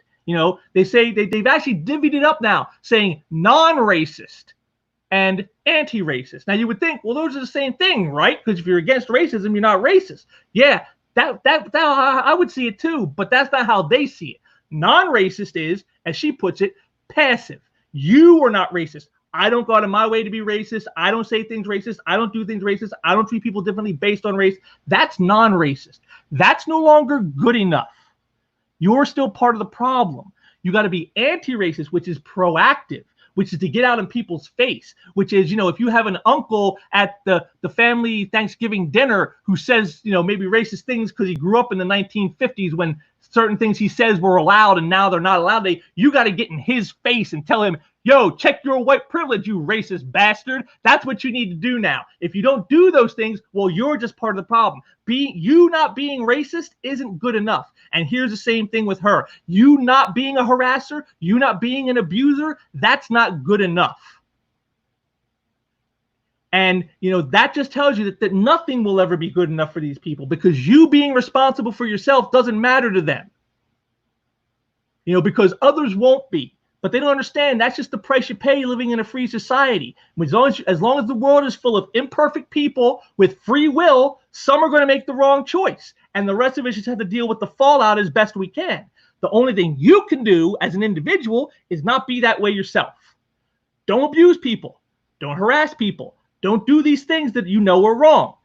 Some people will, even though they know they're wrong, they just don't care. They're going to do them anyway, but that's how it goes. And you can't sit here and expect everyone else to be the moral busybody in everybody else's life, sticking their nose in, hey, are you saying, oh, you said that? That's kind of racist. Hey, you say that was sexist. That's not your job. It is not the job of an individual to police society. especially not for these types of people. Continuing, use your quiet. Are you really listening? Do you really think that you don't have to do more than take the comics pledge? Actually, Cicely, I don't even think I need to take the comics pledge. Because as I said, I don't need a pledge to tell me not to rape and abuse and harass people. I don't do those things because I had parents who did their job as parents. You know, you probably wouldn't do it, your job as a parent. That's the problem today, is we got too many people who are parents who aren't doing the job of parents. They want to be their kid's friend. They want to be their kid's buddy. They want their kid to be, you know, be able to think for themselves and do whatever they want. And, you know, if they want to say I'm a girl today, well, then even if they're a boy, well, you're a girl now because you said you're a girl. All kinds of crazy shit people like you support. That's where the problem's coming in. You know, I'm not the problem. You're the problem. But of course, you will never see that. You know, she will never see herself as the problem. She's the victim. And that's where she gets her power, is being a victim. That's how all these people get their power, which is why they're so quick to jump to victimhood, even when what is going on is not anything that is actually making you a victim. So, of course, I got in on this. And then I had a knucklehead who tried to get me and of course, only ended up schooling themselves. So I come in. How about we signal boost creators who produce good and entertaining work no matter what their plumbing is? Or does that prove, you know, you'll never get the nod? Hashtag merit over anatomy. There you go. Now, what's wrong with that? I mean, there is merit-based. If you got the chops, if you can put in the work, if you got good ideas, that's where you get ahead. Not because of what you got between your legs, because what you got inside your head. So then this fool, Raven, steps in. Women are systematically discriminated against in the industry. They have merits. You just don't get to see it because of internal biases. So I had to, once again, school them as someone who's read comics for over 3 decades. And I go, Ann Nocenti, Louise Simonson, Marie Severin, Mary Jo Duffy, Mary Wilshire. And these are just a few of the women I grew up reading who shown they have the merit by their work, not their gender, and were successful due to it. No internal bias stopped them since the 70s at least. And then, once again, they try to come in. Cool, those are the exceptions, not the rule. Besides, you don't know how they were treated behind company doors. Just because they had successful comic book runs doesn't mean institutional sexism doesn't exist. I said, no, they weren't the exceptions. And do you know how many men in comics are treated behind the door? Life is hard. Some people are jerks. Using another form of sexism to fight sexism isn't the answer. Only an opportunistic fool thinks otherwise. What? Men have never been mistreated because they were men. I think we've just blown that one out of the water in this stream, haven't we? They've never been victims of institutional sexism and never will. That doesn't mean they weren't mistreated in other ways. And you can't say it never happened to any man in comics either. But I can see from your replies that critical thinking isn't your forte. See, this is the level of people that we're dealing with. They don't critically think. You know, women are all held back. Women are all held back by biases. And never mind that I was listing name after name after name after name of female creators who didn't just like make a comic, but had runs on books, who made a career out of doing comics, who are widely trumpeted as some of the best comic creators, you know, of their time. You know, Ann Nocenti's run on Daredevil with John Romita Jr. and Al Williamson is a gold standard that people still look up to. Louise Simonson's run on X Factor, great stuff. People love that run. And people go back to it to this day. That's how good it is. Mary Jo Duffy, I loved her work on Catwoman. She was excellent on that series with Jim Ballant. Excellent. You know, this is what I'm talking about. These are all women who were successful at what they did because they didn't let things like, you know, some guy being a jerk stop them. They pushed forward anyway, and they found success, and they found, you know, acclaim. You know, that's how you do it. And, you know, while it may not always be the same situation, men have problems they got to deal with in the industry too. Guess what? There are probably great many men who had great ideas, and guess what? They got them stolen by the editor and used by somebody else. I've heard stories about stuff like that. Or they were kicked out of off a job to give a job to somebody closer to the editor. There's nepotism. That's something that affects men. How about that? Here's a guy who was talented, but he didn't get the nod because he wasn't, you know, best buds with the editor editor, or he wasn't related to him, and so he gave it to his nephew instead. How about that? You see, all of a sudden, now when you look at it, oh, gee, it looks like there's kind of like problems for everybody. Yeah, there is, and there always have been, and there likely always will be. That's the way it is in almost any industry. There will always be problems for all people in it. Okay, that's just how it's going to be. Like I said, as long as human beings are imperfect and have free will, some are going to make the wrong choices on things. And we just have to deal with it as best we can when the fallout comes. That's all we can do. This proactive bullshit of speaking up and trying to destroy lives and, you know, give up your stuff and give it to a person of color or give it to a woman instead. That's bullshit. That is bullshit. And they know it. But again, fools like Raven here will never, ever understand that because they've been so indoctrinated to believe that when someone's a victim, they just are deserving of anything they want because they're a quote-unquote victim. And as long as that's the standard, it will never stop. Here's Kate Leth, another harpy that we all know and hate in the industry. It's going to be real interesting when the guys who've made milquetoast statements about making comics better or condemn other men start getting outed too. I've been watching it happen all week thinking, oh, so I guess you just don't remember what you did to me or my friend. See, there it is right there. See, this is what I was telling you guys earlier. They're going to come for you. All you quote-unquote allies, you're not really their allies. You're just the useful idiots they used for a while. And now that they see no more use for your milquetoast ass, now they're coming for you. This is, you know, when they went after Ethan Van Sciver and John Malin and your boy Zach and all those other guys that you didn't care about, and you thought, that's them, I don't care, it's not.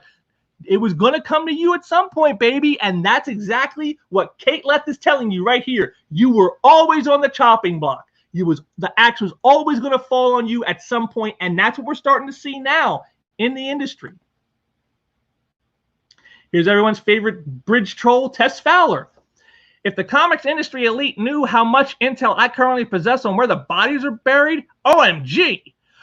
The only reason I haven't spilled the beans is because I gave my word to a number of people to hold the line. But I don't think I haven't wished I could. I am so done. So right here it is. She knows about things that have happened. Why wasn't she speaking out? Oh, remember what Cecily said? If you see something, you got to speak out. But yes, she didn't. Why? For the sake of her career. Her career mattered more at the time. Now that her career, pardon me, is basically over, now she doesn't care anymore. Now it's time to start outing people. You see, this is just like some crazy ex-girlfriend's game. You know, like you get in an argument and they're like, don't worry about it, forget about it. It doesn't mean anything. When they say that, they don't mean that they're going to forget about it. They just want you to forget about it because they're going to file that away for later at a more opportune time. And then if say you get another argument and you're starting to win, they'll drag all that stuff out that you thought was forgotten. And then now, boom, gotcha. And that's exactly what this is. That's exactly what this is. And here's Mags jumping in with her. Me too. Oh, really, Mags? Really? You see? I'm not going to spill tea that isn't mine to spill, but I just got floored by the revelation of another abusive dude I counted as a friend. I'm so fucking angry. I'm just so fucking angry. Are you? Are you? You're not going to, but see again, not going to spill the tea that isn't mine to spill. See again, once again, another one who knows things and says nothing. Why? Because the career. There it is. These people are willing to throw anybody under a bus when it benefits them. You know, the very thing that they would say of other people, that they would say of you, that they would say of me. And yet here they are engaging in that exact same thing. But somehow when they do it, it's virtuous. Don't know how that works. Don't know what alternate reality we're in where that's how the standard goes, where, you know, you can be a piece of garbage not telling about stuff that you know that's wrong. But yet if other people don't do it, you can then point and wag your finger at them and tell them that they're a monster for not speaking up. The hypocrisy never ends with these people. And here's another scumbag, Alex DeCampi, who, again, we're going to see some more from Alex here real soon. It's going to be very important. Also, comic book companies need real HR departments and real actual corporate infrastructure. Yes, that's what comic book companies need. They need to become just like corporations. The corporations you all say you hate, the corporations you say to let all this abuse happen, you know, and and they need to become just like that. Yes, I'm sure that's exactly what they need. Continuing. Running your publisher as a hobby industry costs you talent, sales, and reputation, and may well land you with a harassment lawsuit so big you can see it from space. Oh, you're going to talk about lost sales and reputation? You people who've attacked consumers for years, calling them Nazis and bigots, who've driven out some of your most talented people, John Malin, Dan Fraga, Ethan Van Sciver. You've driven these people out of the mainstream. You're going to talk about like costing sales and talent and reputation? Are you kidding me? Are you kidding me? I mean, did these people, are they completely oblivious? Because they must be. It's the only way you could say something so asinine, having seen what these people have been doing in the industry for years now. And again, we're going to see more in a moment here. But for years, they've been doing this kind of thing to others. And they didn't care. Screw you, Nazi. I don't want your money. Remember that? We don't want you to buy our books, bigot. If you don't like my politics, don't buy the book. Remember that from Kelly Sue Bitch DeConnick? Remember that? What were you worried about? Sales, talent, and reputation then? But again, it wasn't beneficial to you at that time, so it didn't matter. Continuing. You can't be trying for giant Hollywood deals on one hand and not having proper reporting channels for employee harassment on the other. Wait a minute. Hollywood? Are you kidding me? Are you kidding me? The casting couch? The casting couch alone. My God. How could you ever talk about saying that Hollywood deals are somehow better or different? How could you, and we just had Harvey Weinstein and Jeffrey Epstein, these guys who were connected in Hollywood and all the like, and connected with those people.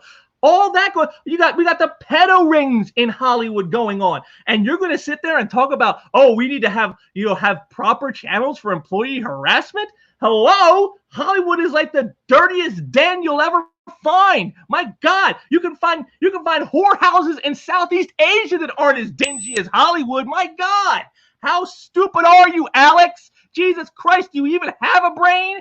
Can you go rent one? Jesus H, tap dancing, Christ. That's my Alabama cousins say, talking out both sides of your mouth. Yes, you certainly are, Alex. You absolutely are talking out both sides of your mouth when you bring up Hollywood and then talking about having proper reporting channels for employee harassment. Oh, my God. Oh, my God. It kills me. Continuing. Even DC and Marvel have a lot to work out in this space, and they should do it, but quick, before Warner Brothers and Disney, I guess she doesn't realize that, DC is now owned by AT&T, not Warner Brothers, starts noticing all these creator scandals and goes through their editorial team like a scythe. So the companies who, according to you, have allowed this stuff to happen for decades, and corporations that own them where this kind of stuff happens too, are going to cut them down because they have accusations that are either credible or not credible or whatever. How does that work, Alex? According to you, the whole system is corrupt. So if the whole system is corrupt, then I don't see AT&T or Disney going through the editorial team with a scythe this way, with a scythe. I don't see that happening. I don't see them chopping heads for this. Do you even read what you write? Because bet Warner Brothers and Disney doesn't think YA young female market is a joke or a token. Yeah, unfortunately, that's true. They don't. They are trying to cater to it and failing miserably, I might add. They keep finding out the bros you put on these books are harassers because hiring women is hard. Well, bye. Yeah, exactly. Except, according to you, the whole system is corrupt. So are they really going to go after those guys who are bringing in the money? They're not going to worry about that. That's what a corporation concerns. So what's making money? What's bringing in the dollars? Isn't that the whole reason Scott Ali wasn't let go of? Isn't that the reason Eddie Berganza wasn't fired right away when all these first accusations started happening? Because, they're bringing in money and they're useful to the company, and we don't want to get rid of these guys because we don't want to lose out on. That's what they did. That's what all companies do. according to you, of course, Alex. So if they're all corrupt, then I guess that Warner Brothers and Disney really won't give a damn about any of that stuff. Or I guess AT&T, not Warner Brothers. An HR department and proper reporting channel at Dark Horse would have flagged up Scott Ali's behavior over a decade ago. Proper HR practices would have pushed out Eddie Berganza a decade ago or more. This didn't have to happen. No, it didn't. But again, you're taking a couple guys who have credible allegations on them, and you're saying anybody accused should be treated this way. Just make the accusation. You don't need proof. Don't need evidence. Just say it happened, and you know, hashtag believe all women. You know, do you really believe that corporations are going to believe all women? Do you truly think that they're going to do that, knowing that that could decimate them? They're not going to do this. You're being ridiculous. But I love how she ends this. You can have your brand, or you can have your boys club. One's eventually going to wreck the other. Choose wisely. Boys club. In an industry that has had women working as a part of it since at least the late 60s. Over 50 years, comics have not been a boys club. You know, this is what I'm talking about. You know, I listed all those women who were successful creators in this industry, and that's just people on the creative end. That's not counting editorial. That's not counting like the people behind the scenes, like in accounting and in, you know, other professional areas. Women have been a part of this industry from almost the beginning, or like I said, or at least for over the last half century. And they've been successful in it, despite all this quote-unquote boys club stuff that you think is so bad and is going on rampantly. And, you know, you pick out a couple guys who are credibly accused and then say, well, that means all accusations are truthful. It's just ridiculous. Just utterly ridiculous. And then now this opens up this all opens up the floodgates to really crazy stuff, to stuff that now you don't even have to prove who it is. You don't have to name a name, and it's got to be believed. Here you got David F. Walker, writer, worked on stuff at Marvel, at Dark Horse, at Image, and a bunch of other places. About 15 years ago, I heard a white comic creator refer to a black person as an effing N-word. No one believed me. Everyone said, he's such a nice guy. Last month, I turned down a job with this white person, and people still doubt me. It's disheartening. So who is it? You got a name? Got any evidence to back up this claim other than just your word? And then notice two replies down. Who do we see? Oh, well, look who it is. It's Alex DeCampi once again. Lord preserve us from the nice guys. If you feel comfortable, DM me who it is, so I'm sure I never work with them. Because as we all know, Alex will be very, very good in not outing that person publicly. Again, we're going to see more on Alex here in a moment. And then, oh, well, what's this? What's this from David? I opened a can of worms with my statement about racism in the comics industry and people who want to know who I overheard calling someone a fucking N-word. I will be addressing everything publicly soon, but first I want to get my thoughts together. Thanks for your support. Translation: yeah, I want to make sure that before I name a name, I don't end up getting sued for defamation and libel, because, you know, I have no real evidence to back up what I'm saying. I can't prove that they said this. There's no video, there's no audio, there's no people who are around who can back up my claim who are credible witnesses. I have nothing except my good word to state this on, and I need you to believe that. But of course, in a court of law, if I were to be sued, that would not be nearly good enough. So I got to hold off on giving a name out right now, but I'll get to it eventually when it's safe, when enough has gone down and we've destroyed enough people that people won't care anymore about whether it's defamation or not. Then I'll give a name. That's what he really means. That's all he means. Here's Margaret Scott, former writer of Batgirl. The day I knew I'd never be able to make it big in comics, the day I bumped into another writer in an airport and accidentally learned he was heading to DC's Burbank offices for a Bat Family Summit. I was writing Batgirl at the time. I wasn't invited. So once again, so what's this? So what? So you weren't invited to the summit. Maybe Batgirl wasn't going to be a part of that storyline. Maybe, your book wasn't that important. When we're talking about the Bat Family, people always think, probably Batman, Detective Comics, maybe Robin, and everything else is just sort of ancillary and not as important. But see, here it is, trying to work it all in, blend it all together. Now it's not about sexual misconduct or assaults and you know, harassment. Now it's just, you know, I didn't get the treatment I thought I should get. I should have been treated more special than this, and I wasn't. And so therefore, you know, industry evil, industry bad, people must be punished. You know, this is the mindset of these people.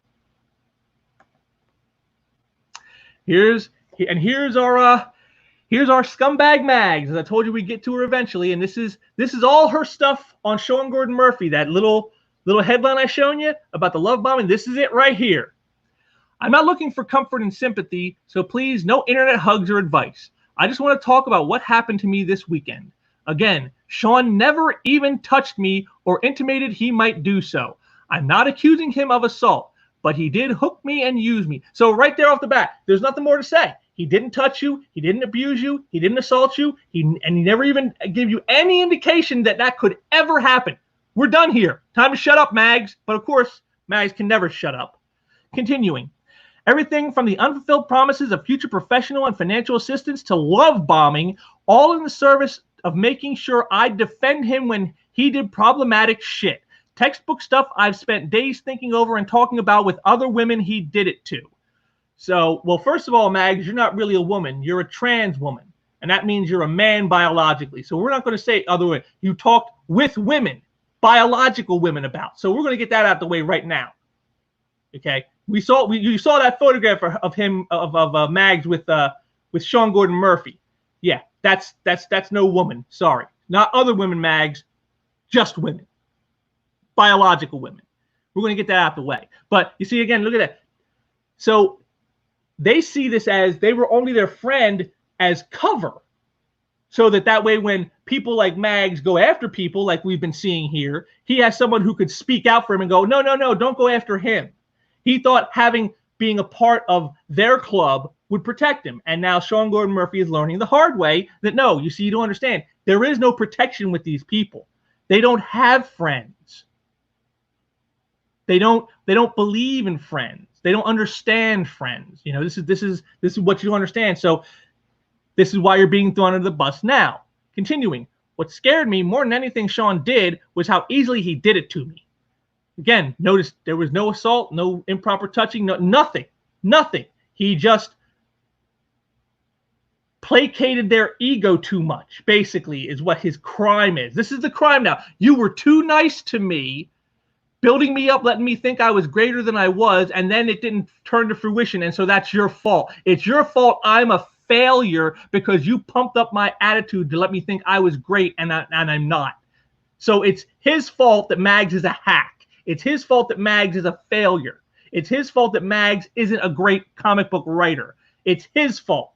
Not Mags, his. Sean Gordon Murphy. I wanted some of his shine, and he validated me during a period of intense career anxiety. I was not smarter than anyone else. I was not smart enough to see it. No, I'll definitely agree with you. You're not smarter than anyone else, Mags. You're not. Smart and you are not two words that will ever be in a sentence together unless it's Mags is not smart. I'm back. Last week was an absolute crushing experience that finally taught me what it means to navigate the world as a woman.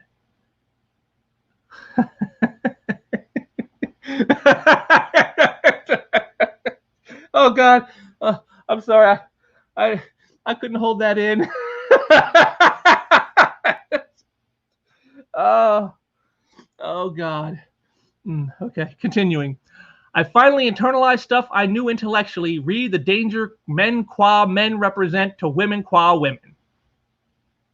The onslaught of seeing over and over and over men I know and respect named as abusers by women I know and respect, including friends of mine on both sides of the abuse equation, really knocked me over. But what broke me was realizing the same playbook had been used on me. Except it wasn't used on you, Mags. You just got done saying no one touched you. Sean didn't touch you. He didn't intimate he was ever going to do it. There was nothing. And yet here it is now somehow it's the same playbook. I don't want to get in a whole thing about what happened between me and Sean Murphy. I covered that already elsewhere, and it's draining to recount. Translation is, he did nothing wrong, but I want to try to make it look like he's doing something wrong, so that way I can get some of this sweet clout that everyone's getting for outing people.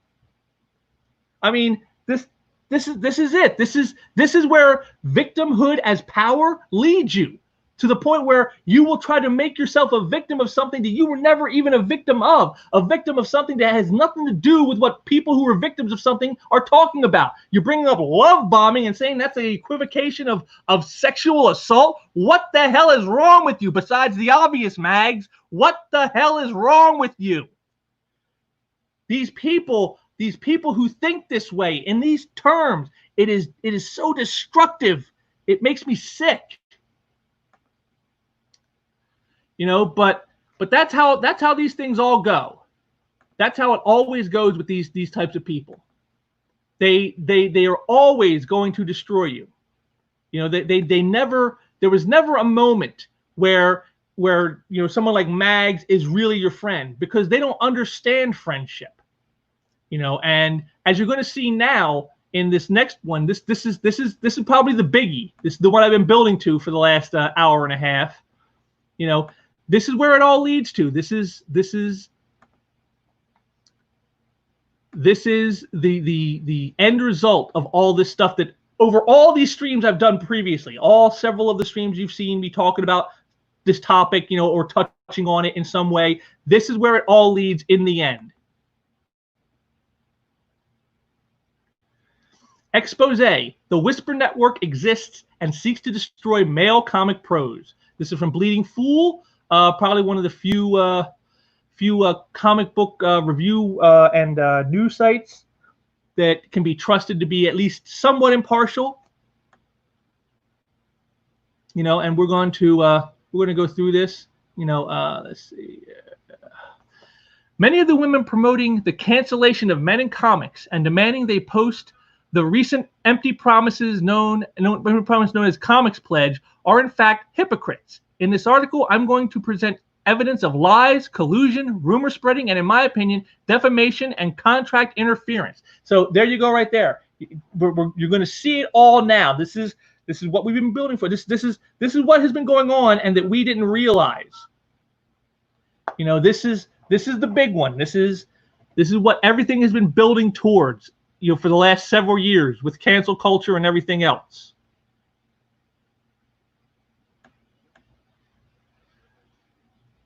You know, you know, it's just amazing to me that it's taken this long for it to come out, but I'm glad it has. All right, so let's continue on here.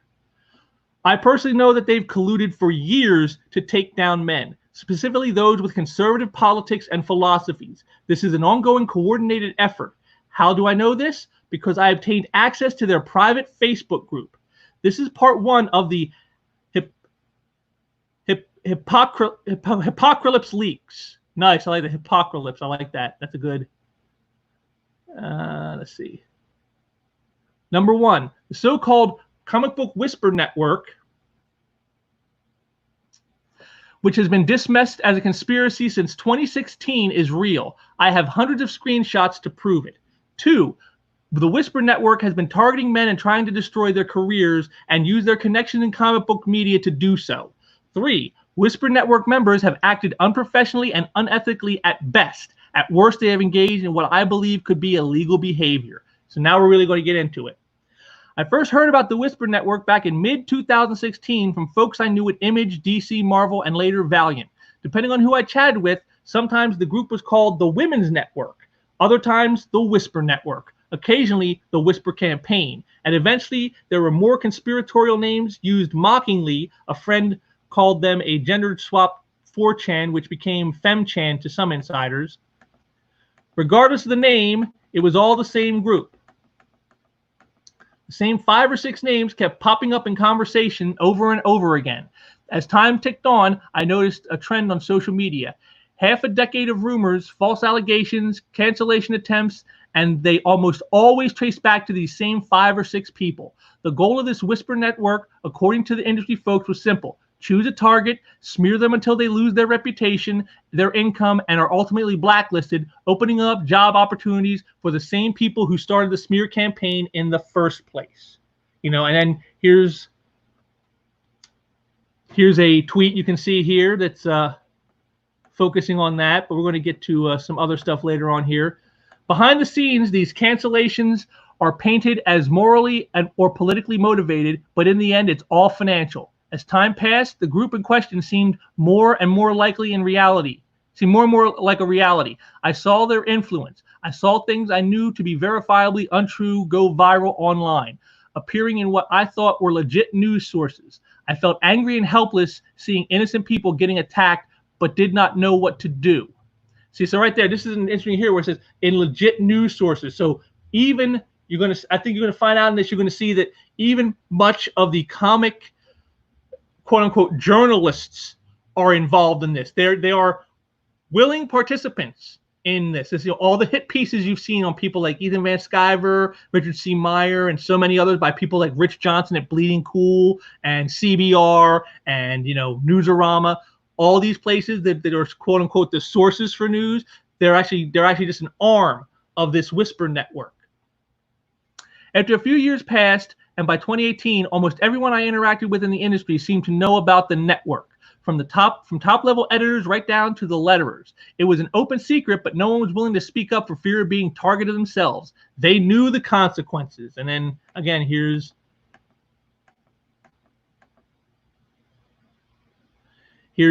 a tweet here, from this person, Darth Poole. What did we learn about in the 2018 comic industry this week? One, there's a Whisper network, but it only exists to out and blacklist creators friendly to Comicsgate. Got a book on Alterna? You're gone. Got a book on Vertigo and commit sexual assault? Let's not jump to conclusions.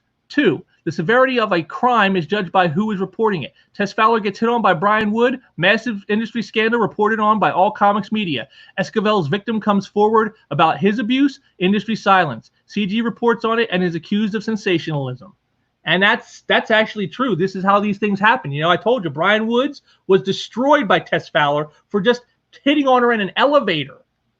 Meanwhile, Eric Esquivel, who had a victim come out and with much detail, this wasn't like just somebody saying, "Oh, they abused me." It's they go into great lengths and detail of what happened, and they have people to back up these stories. And it was almost swept under the rug until it became so untenable that they had to react to it.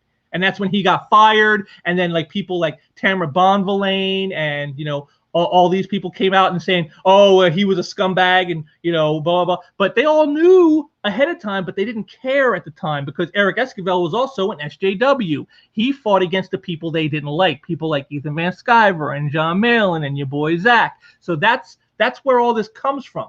It's you only go after a target when it's advantageous to you. That's how this all works. And after all, this was a secret network. Without proof, there was no point in going public because members would just deny its existence and use their media connections to smear anyone who challenged them. December 16, 2018, Whisper Network member Gail Simone, who joined the network 6 years ago, 4 years before the following tweet was posted, mocks doofuses who speculate that the Whisper campaign exists. And as you can see here on right here, it's right there. There it is. Good old, whoop, dang. Good old fail Simone.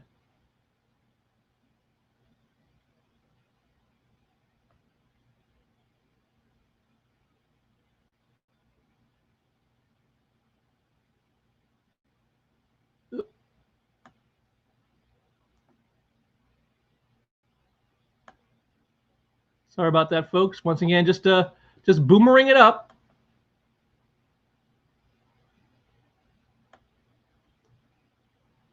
And yeah, there it is. Yes, it's part of our Whisper campaign, according to doofuses. And yet, as we can see, it does exist. And, just again, look at the date. There it is. Here's another tweet where Gail makes a list of fake things the Whisper campaign is discussing in an attempt to laugh away the notion. Today's Whisper campaign topics: the good Ben Stiller movie, covering up for bad smells at cons, comics page glue, fact or myth. This is how these people do this. This is how it works. They want you to believe that what they want you to believe, not what you can see with your own lying eyes. At this point in late 2018, I was still skeptical of the Whisper Network's existence.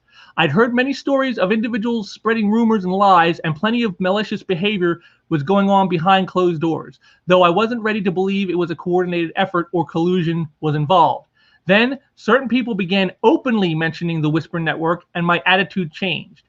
March 26, 2019, Heather Antos, a member herself, did not outright mention the Whisper Network or her involvement, but she made what some took as a veiled threat to those who got on her bad side. I remember this post. I actually commented on this post myself, which caused her to block me. Pro tip: industries are small, people talk, don't be a dick. Which I told her, I said, she should follow her own advice because she's a dick. But she didn't like that too much. So I guess I wasn't a big enough fish for the Whisper Network to come after. Heather Milkshake Girl Antos' colorful backstory at Marvel and later at Valiant is notorious in the comics industry. A conversation about office rumor spreading and bullying is never complete without someone bringing up a juicy Antos anecdote. Everyone has one. Up until then, I still hadn't seen actual proof of a larger scheme. But then something changed in 2020. January 8th, 2020, Alex DeCampi, there she is again, who I would discover is one of the most active Whisper Network members, openly admits there is a network. I have no idea if this was a slip or a brazen attempt to show off her power and influence, but this appeared. And we'll scroll down here so you can see this tweet. He's been verboten on the Whisper Network for years. Time to stop whispering and start shouting. There you go. There you go. No more can it be denied that there is one. Then, on June 16th, 2020, another key member of that same group, Stephanie Cook. Remember our good friend Stephanie Cook? Someone whom DeCampi often praises, converses with, and trades retweets with, makes mention of the same group again without naming it directly. Cook references driving shitty people out of the industry, which is what the Facebook group had been working on in private for years. This was the most direct admission of the group's mission statement I had ever seen in public. I expect it will be deleted shortly. And here's Stephanie's own words. Whisper networks are not enough. They only protect people in the know who talk to people with insider knowledge. We need to do better at driving shitty people out of the industry. Well, if we did that, I guess, Alex and Gail and Mags and Stephanie, they'd be the first ones out on the rail, wouldn't they? Because you don't get shittier than these people, I can tell you that. Eventually, everything I had heard and read was confirmed, beyond any shadow of doubt, after I gained access to their private Facebook group. I was inside the Whisper Network. This is the place where the Whisper Network has been colluding for years, and although their activity is not confined to just this site, from what I can tell, this is where they first met and started to coordinate campaigns. So right there, and this isn't the first time we've heard about this kind of stuff. Now here it is, Comic Book Women, 443 members. This isn't the first time we've heard it. There was also, if you recall, with your boy Zach, Richard C. Meyer, there was the secret group of creators that were going around talking about trying to assault him at a comic convention to try to trigger his PTSD because, Zach was a veteran of the Iraq and Afghanistan wars. Never mind that he doesn't have PTSD, but they were going to try to trigger him to get violent so they could get him kicked out of the show. And then there was the time where you had the secret retailers one that was pressuring other retailers to not order Zach's book, Jawbreakers, when it was going to be released through Antarctic Press before that deal got quashed. So these secret groups of people in the industry trying to destroy others, this is not something new, folks. This is absolutely something that has been going on for quite a while. And so to see that it goes this deep does not shock me in the least. At the present time, there are over 440 members of the secret Facebook group called Comic Book Women. From what I can tell, a few are regular users, though many of them have never posted. Secret Facebook groups offer the same level of privacy as closed groups, but operate under a cloak of invisibility. No one can search for secret groups or even request to join them. The only way to get in one is to know someone who can invite you. Everything shared in a secret group is visible only to its members. And then here we go. We got here it is. Gail Simone. Zoe Quinn, Alex DeCampi, Mags, Heidi McDonald of The Beat, Tamara Bonvillain, Margaret Scott. We just saw most of these people. Listed. The secret group. The secret group includes a list of members whose actions and connections speak for themselves. Members such as Zoe Quinn, Gail Simone, Alice DeCampi, Heather Antos, Mags Visaggio, Margaret Scott, and several key members of the group are women who work in the comics media and can be used to run damage control, including women like Heidi McDonald of Comics Beat.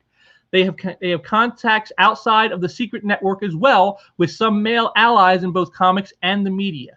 Just the fact that all these folks were secretly linked in a private network came as a shock to me, considering their reputations and the accusations that they've made. I began to connect the dots. Yeah, some of us out here have been connecting the dots for quite a while, in all this kind of stuff.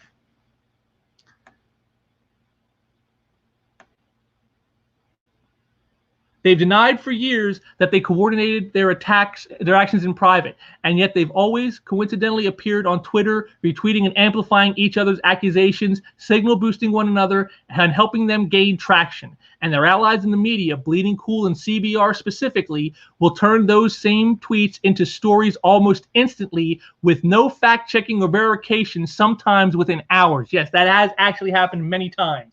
With nothing more than a few tweets, they'll run a hit piece on somebody like Ethan Van Sciver or John Malin to destroy them. And now we're seeing where this all comes from. I'm going to start explaining who the key actors are and, from my perspective, how they coordinate these attacks. Now, I'm not going to go into all these details of all this. This is like the nuts and bolts. I have a link down here in the description section. You guys can go through this all yourself, but this is just to prove this stuff does exist. This proves that this does exist, but I'm going to take one instance here. One instance that they involve themselves in, which actually helps out one of the people we've talked about here, Richard C. Meyer, aka your boy Zach. Now I'll take you into their private network.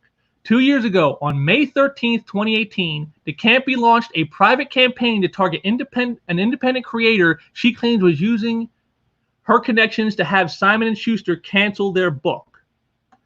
And here we can see right here. Hey folks, so apparently Richard Meyer's shitty graphic novel Jawbreakers is going to be distributed by Simon & Schuster. I have all those folks on mute for sanity reasons, but if anyone finds out more details on this, please let me know so I can talk to my folks at Simon & Schuster and try to stop that shit from happening. Though if you sailed through this weekend's blissfully unaware of this comics' latest trash fire, for all that is holy, do not go back and Google it. It's not worth it. Just turds being turds. So right there, this right here is what is known as tortious interference. This is what your boy Zach is suing Mark Waid for doing. But the only difference here is this was done in secret, whereas Waid was stupid and did it publicly. That's why Waid got nailed for this. But you can see it's been a coordinated effort by many people. Here's Tamara Bonvillain, one of our favorites. I saw someone said this, but who knows how true it is. They're also threatening to sue Mark Waid, him or someone involved, using some FTC regulation. It's called the law, bitch. It's called tortious interference law, and it's illegal. There are delusional people, so don't know if that's actually happening or not, except it is actually happening. He also apparently is trying to start his own company called Splato, which he did, in fact. Splato Comics. That's your boy Zach's brand. So, again, you can see this is all been taking place.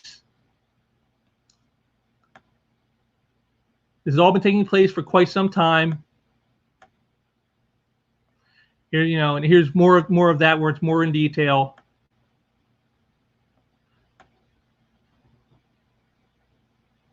And here's one where she throws Max Bemis. Remember our buddy Max Bemis, Mr. If you don't like my SJW views, you can feast upon my ass. Well, here she is putting him on blast, saying, here's his messages to her and her responding to him, where he's trying to suck up to her and she's basically just being a bitch right to his face, just treating him like utter garbage.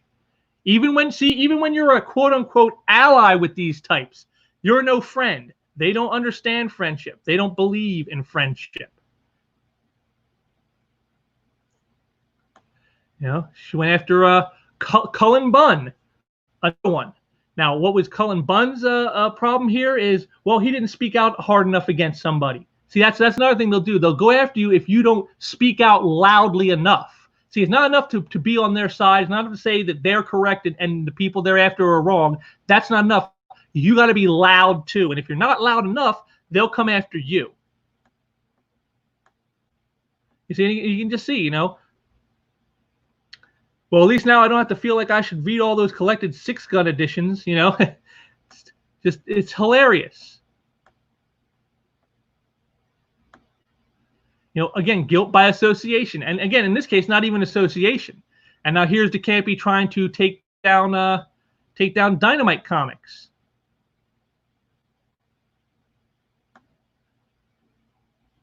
You know, and here's Mags jumping in to do the same. CEO of Dynamite Comics popped into a Comicsgate stream to donate money. Please consider that in the future. So what? Is the money ill-gotten gains? Did he steal it? Was it made illegally? No.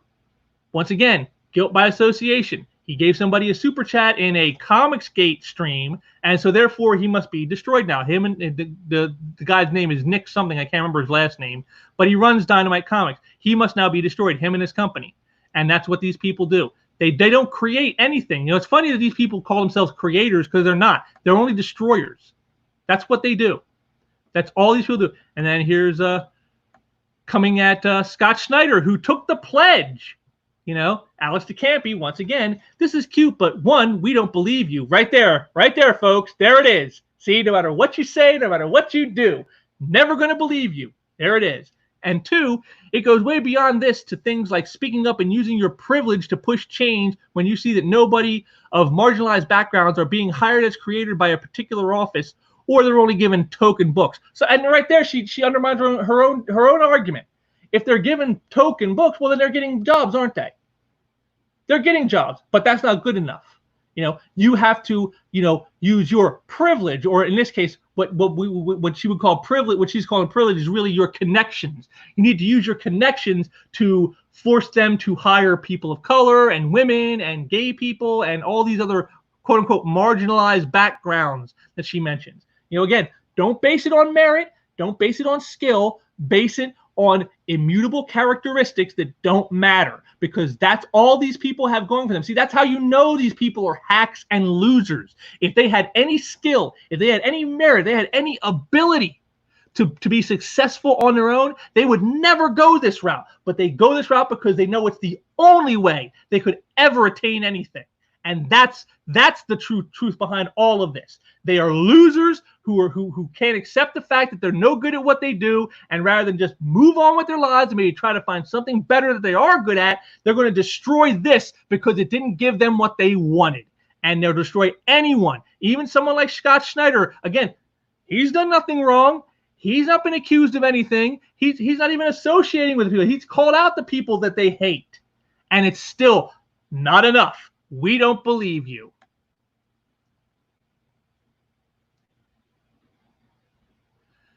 You know, yeah, here we are. Here I gotta get to the end here. DeCampi is the Zoe Quinn of comic book media.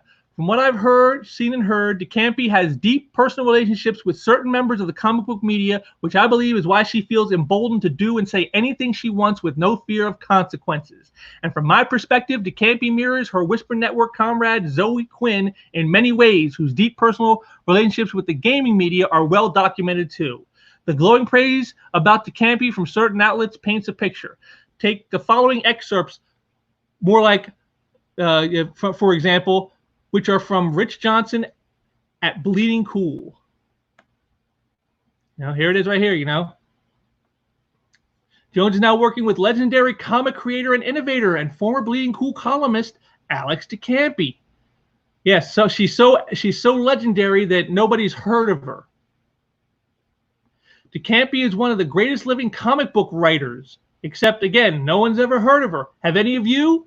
before you saw her in my videos here, or maybe on some other streams of people like Ethan Van Sciver, did you ever hear of Alex DeCampi? No, nobody did. Nobody cared. She's a hack. She's a loser. She's a fraud. She sucks at what she does. And she knows this. That's why she's doing this. That's why this is the route she's taken.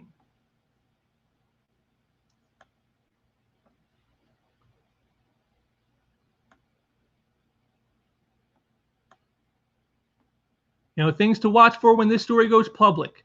Who defends Alex DeCampi and the rest of her Whisper Network's behavior? Her most vocal supporters will very likely be Whisper Network allies or the network itself. Which comic book media outlets will totally ignore the story? If this were someone outside the Whisper Network, it would generate weeks of news. But for DeCampi, most comic book news outlets will undoubtedly protect her. And finally, who at Marvel, DC, and other companies will take action? A wider HR effort is needed to stop bullying, harassment, rumor spreading, lying, and other forms of sabotaging the career of fellow creators, especially in cases where there is no evidence and social media is clearly being weaponized by members of this Whisper Network. If anything comes from this series of articles, which is the first one, I'm so anxious to see the rest. I hope a level of professionalism returns to comics and the media industry, and that folks are held accountable for the malicious behavior designed to destroy peers and advance their own careers. There it is right there, folks. This is it right here. That's exactly what needs to happen. And as far as, you know, who's going to defend them, well, we've already seen some of that on Twitter. There was someone who posted a thread about this very article that you just seen, which is also linked below if you want to go back and read all the little details in it that I skimmed over. This person came out and said that they're a comic writer and a lawyer, which, of course, you know, why are they a comic writer? Because they obviously suck as a lawyer, that's why. But they come out saying that this article has now put Bleeding Fool and the author of it in legal jeopardy. You know, so right there's the beginning of the defense right there. And if you look down there in the description section, I have a link to a video by Deadwood Dale. He covers all of this. So, you know, rather than just tread on all that, I'll just send you over to Dale, who's again another guy that does some great stuff on his channel. And this piece here is probably one of the best ones he's done in a while. So you definitely should check that out. But it goes to show you this is the links these people will go to protect the Whisper Network. You know, they know this is their way to power. This is their way of control. And they're not going to give that up. You know, they spent years cultivating this. It's not something that they're just going to give up because it's been exposed. You know, I've heard that DeCampi has even recently, in the last couple days, posted on Twitter. Again, I can't see because she's blocked me, but I can tell you that she has. They say she's going around trying to laugh off this story, saying, "Oh, it's a bunch of bunk." You know, even after the Whisper Network has now been exposed, she's still trying to say the Whisper Network does not exist. It's, you know, it's utterly ridiculous. But again, that's what these people do. They have no shame. They have no sense of right or wrong. They do not understand how to be decent human beings at all. You know, these are, you know, your boy Zach has said this many times talking about them. He said, you know, this is a man who's faced literal terrorists who wanted to blow him up and kill him. And he says he feels more disdain and hatred towards these SJWs than he does to actual living terrorists who've tried to murder him. You know, this tells you how bad these people are. And, you know, it's not just a case of, you know, a misunderstanding or, you know, someone with a, you know, a little chip on their shoulder. This goes much deeper than all of that, as you can see. And, you know, it's, like I said, this plays out. This is just a microcosm. This is a microcosm of the macro world that we're in now. Like I said, if you think about all that you're seeing here and you think about what's happening out in the real world, you see parallels. You know, canceling people, destroying their lives, destroying their livelihoods. You know, all for, you know, someone having a butt hurt. You know, it's happening. You know, destroying, you know, they're destroying statues in history. Just, you know, banning books like Huck Finn and To Kill a Mockingbird from schools. You know, all this stuff is this craziness that's happening, that's going on, and it mirrors, you know, in the comics industry is a microcosm of all this. These people, they're really, I swear, they're monsters. I call them monsters because that's what they are. You know. Oh yeah, well. Dale may listen to sketch therapy, but in this video, there's no sketch therapy involved. It's actually, you should just check it out in a disguise. You should just check out the video because it's good stuff. And there's one other video link down there from the Fourth Age, good old RJ. He did a piece that I think everyone should check out. Again, this sort of mirrors on all this stuff we're talking about. And especially pay attention towards the end, because what he tells you is what I've been telling you here, is that these people, they do not understand friendship. You know, he talks about how, like, they've destroyed these comic characters, you know, these icons, Spider-Man, Iron Man, Thor, you know, destroyed by these SJW creators because they have no connection to them themselves. They don't care about these characters. So so making sure the stories they write with them reflect well on those creations is way down their list of importance. It's the agenda. It's the narrative that matters above all else. And everything else comes after that, if it's even on there at all. And he goes, and that's why they have no problem attacking consumers and readers, because they have no connection to the audience. See, they have no connection because these are not people who truly generate connection. They do not know how to generate a connection with other people. And that's why they can't be your friends. You know, Sean Gordon Murphy learning the hard way. Scott Schneider learning the hard way. Mike Mignola learning the hard way. These people are not your friends. They never were. They never will be. They were always going to lop your head off just like everybody else, because that's what they do, because that's what they're about. These are horrible people who only care about power for themselves and punishing those they don't like. That's all that matters to them. And you know what that describes? Every dictator in the world we have ever seen. That is exactly what they're like. These people are frustrated dictators who simply lack enough of a power base to enforce their will on the populace. These are exactly the kind of people you don't want in a position of power in any industry. And yet there are so many who are. And that brings us to our final share of this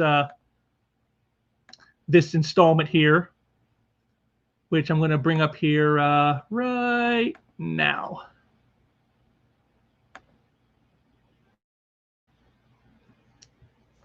This is an open letter on Harper's Magazine, a letter on justice and open debate. And this letter was supposedly signed by like hundreds of people, you know, writers and scholars and all kinds of things. And, you know, I'm not going to go through all this again. It's linked below. You can see right there, it says Harper's article. It's right there for you to see. But I'm just going to hit certain points on this for you here. Pardon me a minute while I refresh my throat. That's better. The free exchange of information and ideas, the life's blood of a liberal society, is daily becoming more constricted. While we have come to expect this on the radical right, censoriousness is also spreading more widely in our culture. An intolerance of opposing views, a vogue of public shaming and ostracism, and the tendency to dissolve complex policy issues into blinding moral certainty. We uphold the values of robust and even caustic counterspeech from all quarters, but it is now all too common to hear calls for swift and severe retribution in response to perceived transgressions of speech and thought. More troubling still, institutional leaders in a spirit of panic damage control are delivering hasty and disproportionate punishments instead of considered reforms. Editors fired for running controversial pieces. Books are withdrawn for alleged inauthenticity. Journalists are barred from writing on certain topics. Professors are investigated for quoting works of literature in class. A researcher is fired for circulating a peer-review academic study, and the heads of organizations are ousted for what are sometimes just clumsy mistakes. Whatever the arguments around each particular incident, the result has been to steadily narrow the boundaries of what can and can be said without threat of reprisal. We are already paying the price in greater risk aversion among writers, artists, and journalists who fear for their livelihoods if they depart from the consensus or even lack sufficient zeal in agreement. Now, does that not just tell you everything that I have just sat here telling you? You know, you know, if if you don't side with them and agree with them, and if you don't speak loudly enough when you do it, they will attack you. They will destroy you. These people are locusts. They are the destroyer of worlds. This is what they do. This is what they're about. You know, they only want power for themselves, and they don't care who they hurt. But then I'll hit you with this last bit. See, here's a list of names. Some of them, you know, you may know. Probably one of the biggest names on here. See if I can find it. Is I know J.K. Rowling was one of these on here. Noam Chomsky, there's another name, you know, I'm sure we've all heard of. But I love how this is ended right here. This stifling atmosphere will ultimately harm the most vital causes of our time. The restriction of debate, whether by a repressive government or an intolerant society, invariably hurts those who lack power and make everyone less capable of democratic participation. The way to defeat bad ideas is by exposure, argument, and persuasion, not by trying to silence or wish them away. We refuse any false choice between justice and freedom, which cannot exist without each other. As writers, we need a culture that leaves us room for experimentation, risk-taking, and even mistakes. We need to preserve the possibility of good faith disagreement without dire professional consequences. If we won't defend the very thing on which our work depends, we shouldn't expect the public or the state to defend it for us. And there it is. And that's exactly what this Whisper Network is all about. It's the exact opposite of all that. They want to have the power to decide who can be in and who can be out. And if you're out, you must not just be out, but you must be destroyed. You know, Ethan Van Sciver has talked about this, and so is your boy Zach. And they say what these people want more than anything else is they want to make you unemployable, homeless, and contemplating suicide. That is the state they wish to put you in. That is where they want to push you. It's what they did try to do to Ethan Van Sciver. It's what they tried to do to John Malin. It's what they tried to do to your boy Zach. It's what they try to do to all these people. And now you can see they're coming for their own because they've driven most of those people out already, and they're out doing their own thing where they can't be touched by these people. So now they need to find somebody to go after. And you know, this all goes back to something I heard in a documentary once with about Stalin. You know, Joseph Stalin, the dictator of Russia. You know, this was several years ago. I saw this this documentary on Stalin, and what happened is you know how they always do these things is they have you know some archival footage, and then they cut to a quote unquote so-called expert that talks about Stalin. And this was during the point in the documentary where they were talking about the Potsdam Accords, where you know, basically they were carving up the world post World War II, and it's where, you know, the Cold War starts. And they showed some footage, and then they cut to the expert, and he said this, and it imprinted on me at the time, and has become so relevant now. He said this, he goes, "That's what Stalin, always thought was the inherent weakness of the West, was its desire to be a good guy, to have friends. Stalin didn't need friends. Stalin needed enemies." And that's exactly how SJWs are. They don't need friends. They don't want friends. They don't want those connections. They want power, and they want enemies to punish. That's what they want. That's why you see what's going on now. They've driven out Ethan Van Sciver, John Malin, your boy Zach, all these other people. They've driven them out, and they're gone now. So now who is left? Only the allies, only the people who were passive and sided with the SJWs back then, you know, when they went after those people, and now they're going after them. You know, this is how it was always going to end. It was never going to be another way with these types. You know, this is what these people are. This is what they do. You know, and they do it under the guise of they're the virtuous ones. Oh, I'm fighting against sexism. I'm fighting against racism. But you're really not. You're engaging in it. You know, this Whisper Network going after men, that's sexist. On its very face, it's sexist. You know, that guy David Walker, I showed you his tweets talking about a white guy who said, you know, effing N-word with no evidence of who it was. That's racism. He's saying a white person. Well, who? What white? What, oh, you got no. Oh, okay. Just all white people, I guess, are to blame for that. You see, this is the thing. These people, they think that their virtues are so great, and that their way is so great that they are above reproach. They are above criticism. And if you criticize them, now you're the bigot. Never mind that they're the bigots and always have been the bigots. You know, it's the same way with BLM. It's the same thing with Antifa. It's the same thing with all these different various groups that you can name that are going on right now in the world. They're doing the same thing, you know, trying to tell you what you're allowed to believe and how what you believe is wrong and what you think is wrong and what you feel is wrong, and there's nothing you can do about it because you're just inherently racist. You're inherently sexist. There's nothing you can do about it. You're a sinner and you're always going to be a sinner. I mean, it's funny, you know, these people, you know, 3 or 4 decades ago would have been lambasting the religious right for that kind of attitude. You know, the people who brought you the satanic stuff in the nurseries and stuff back in like the late 80s and stuff. Remember that stuff? That was a religious right. And these very same people doing this today, these whisper networks, they would have laughed at those people saying they're a bunch of zealot reactionaries. They don't know what they're talking about. You know, they're destroying people's lives for nothing. And yet here we are now. And they're doing the same thing. That's what that open letter shows. You know, the ones who used to be the ones who stood against such things when it was the religious right doing it, now that it's those on the left, you know, they're the ones. They're now the moral Puritans. They're the ones with purity tests. They're the ones who are out there trying to destroy people with whisper networks. You know, the very tactics they hated 30 or 40 years ago, they now eagerly engage in.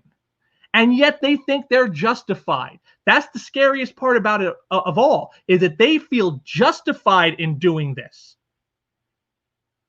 You know, they think that what they're doing is right, and it's not.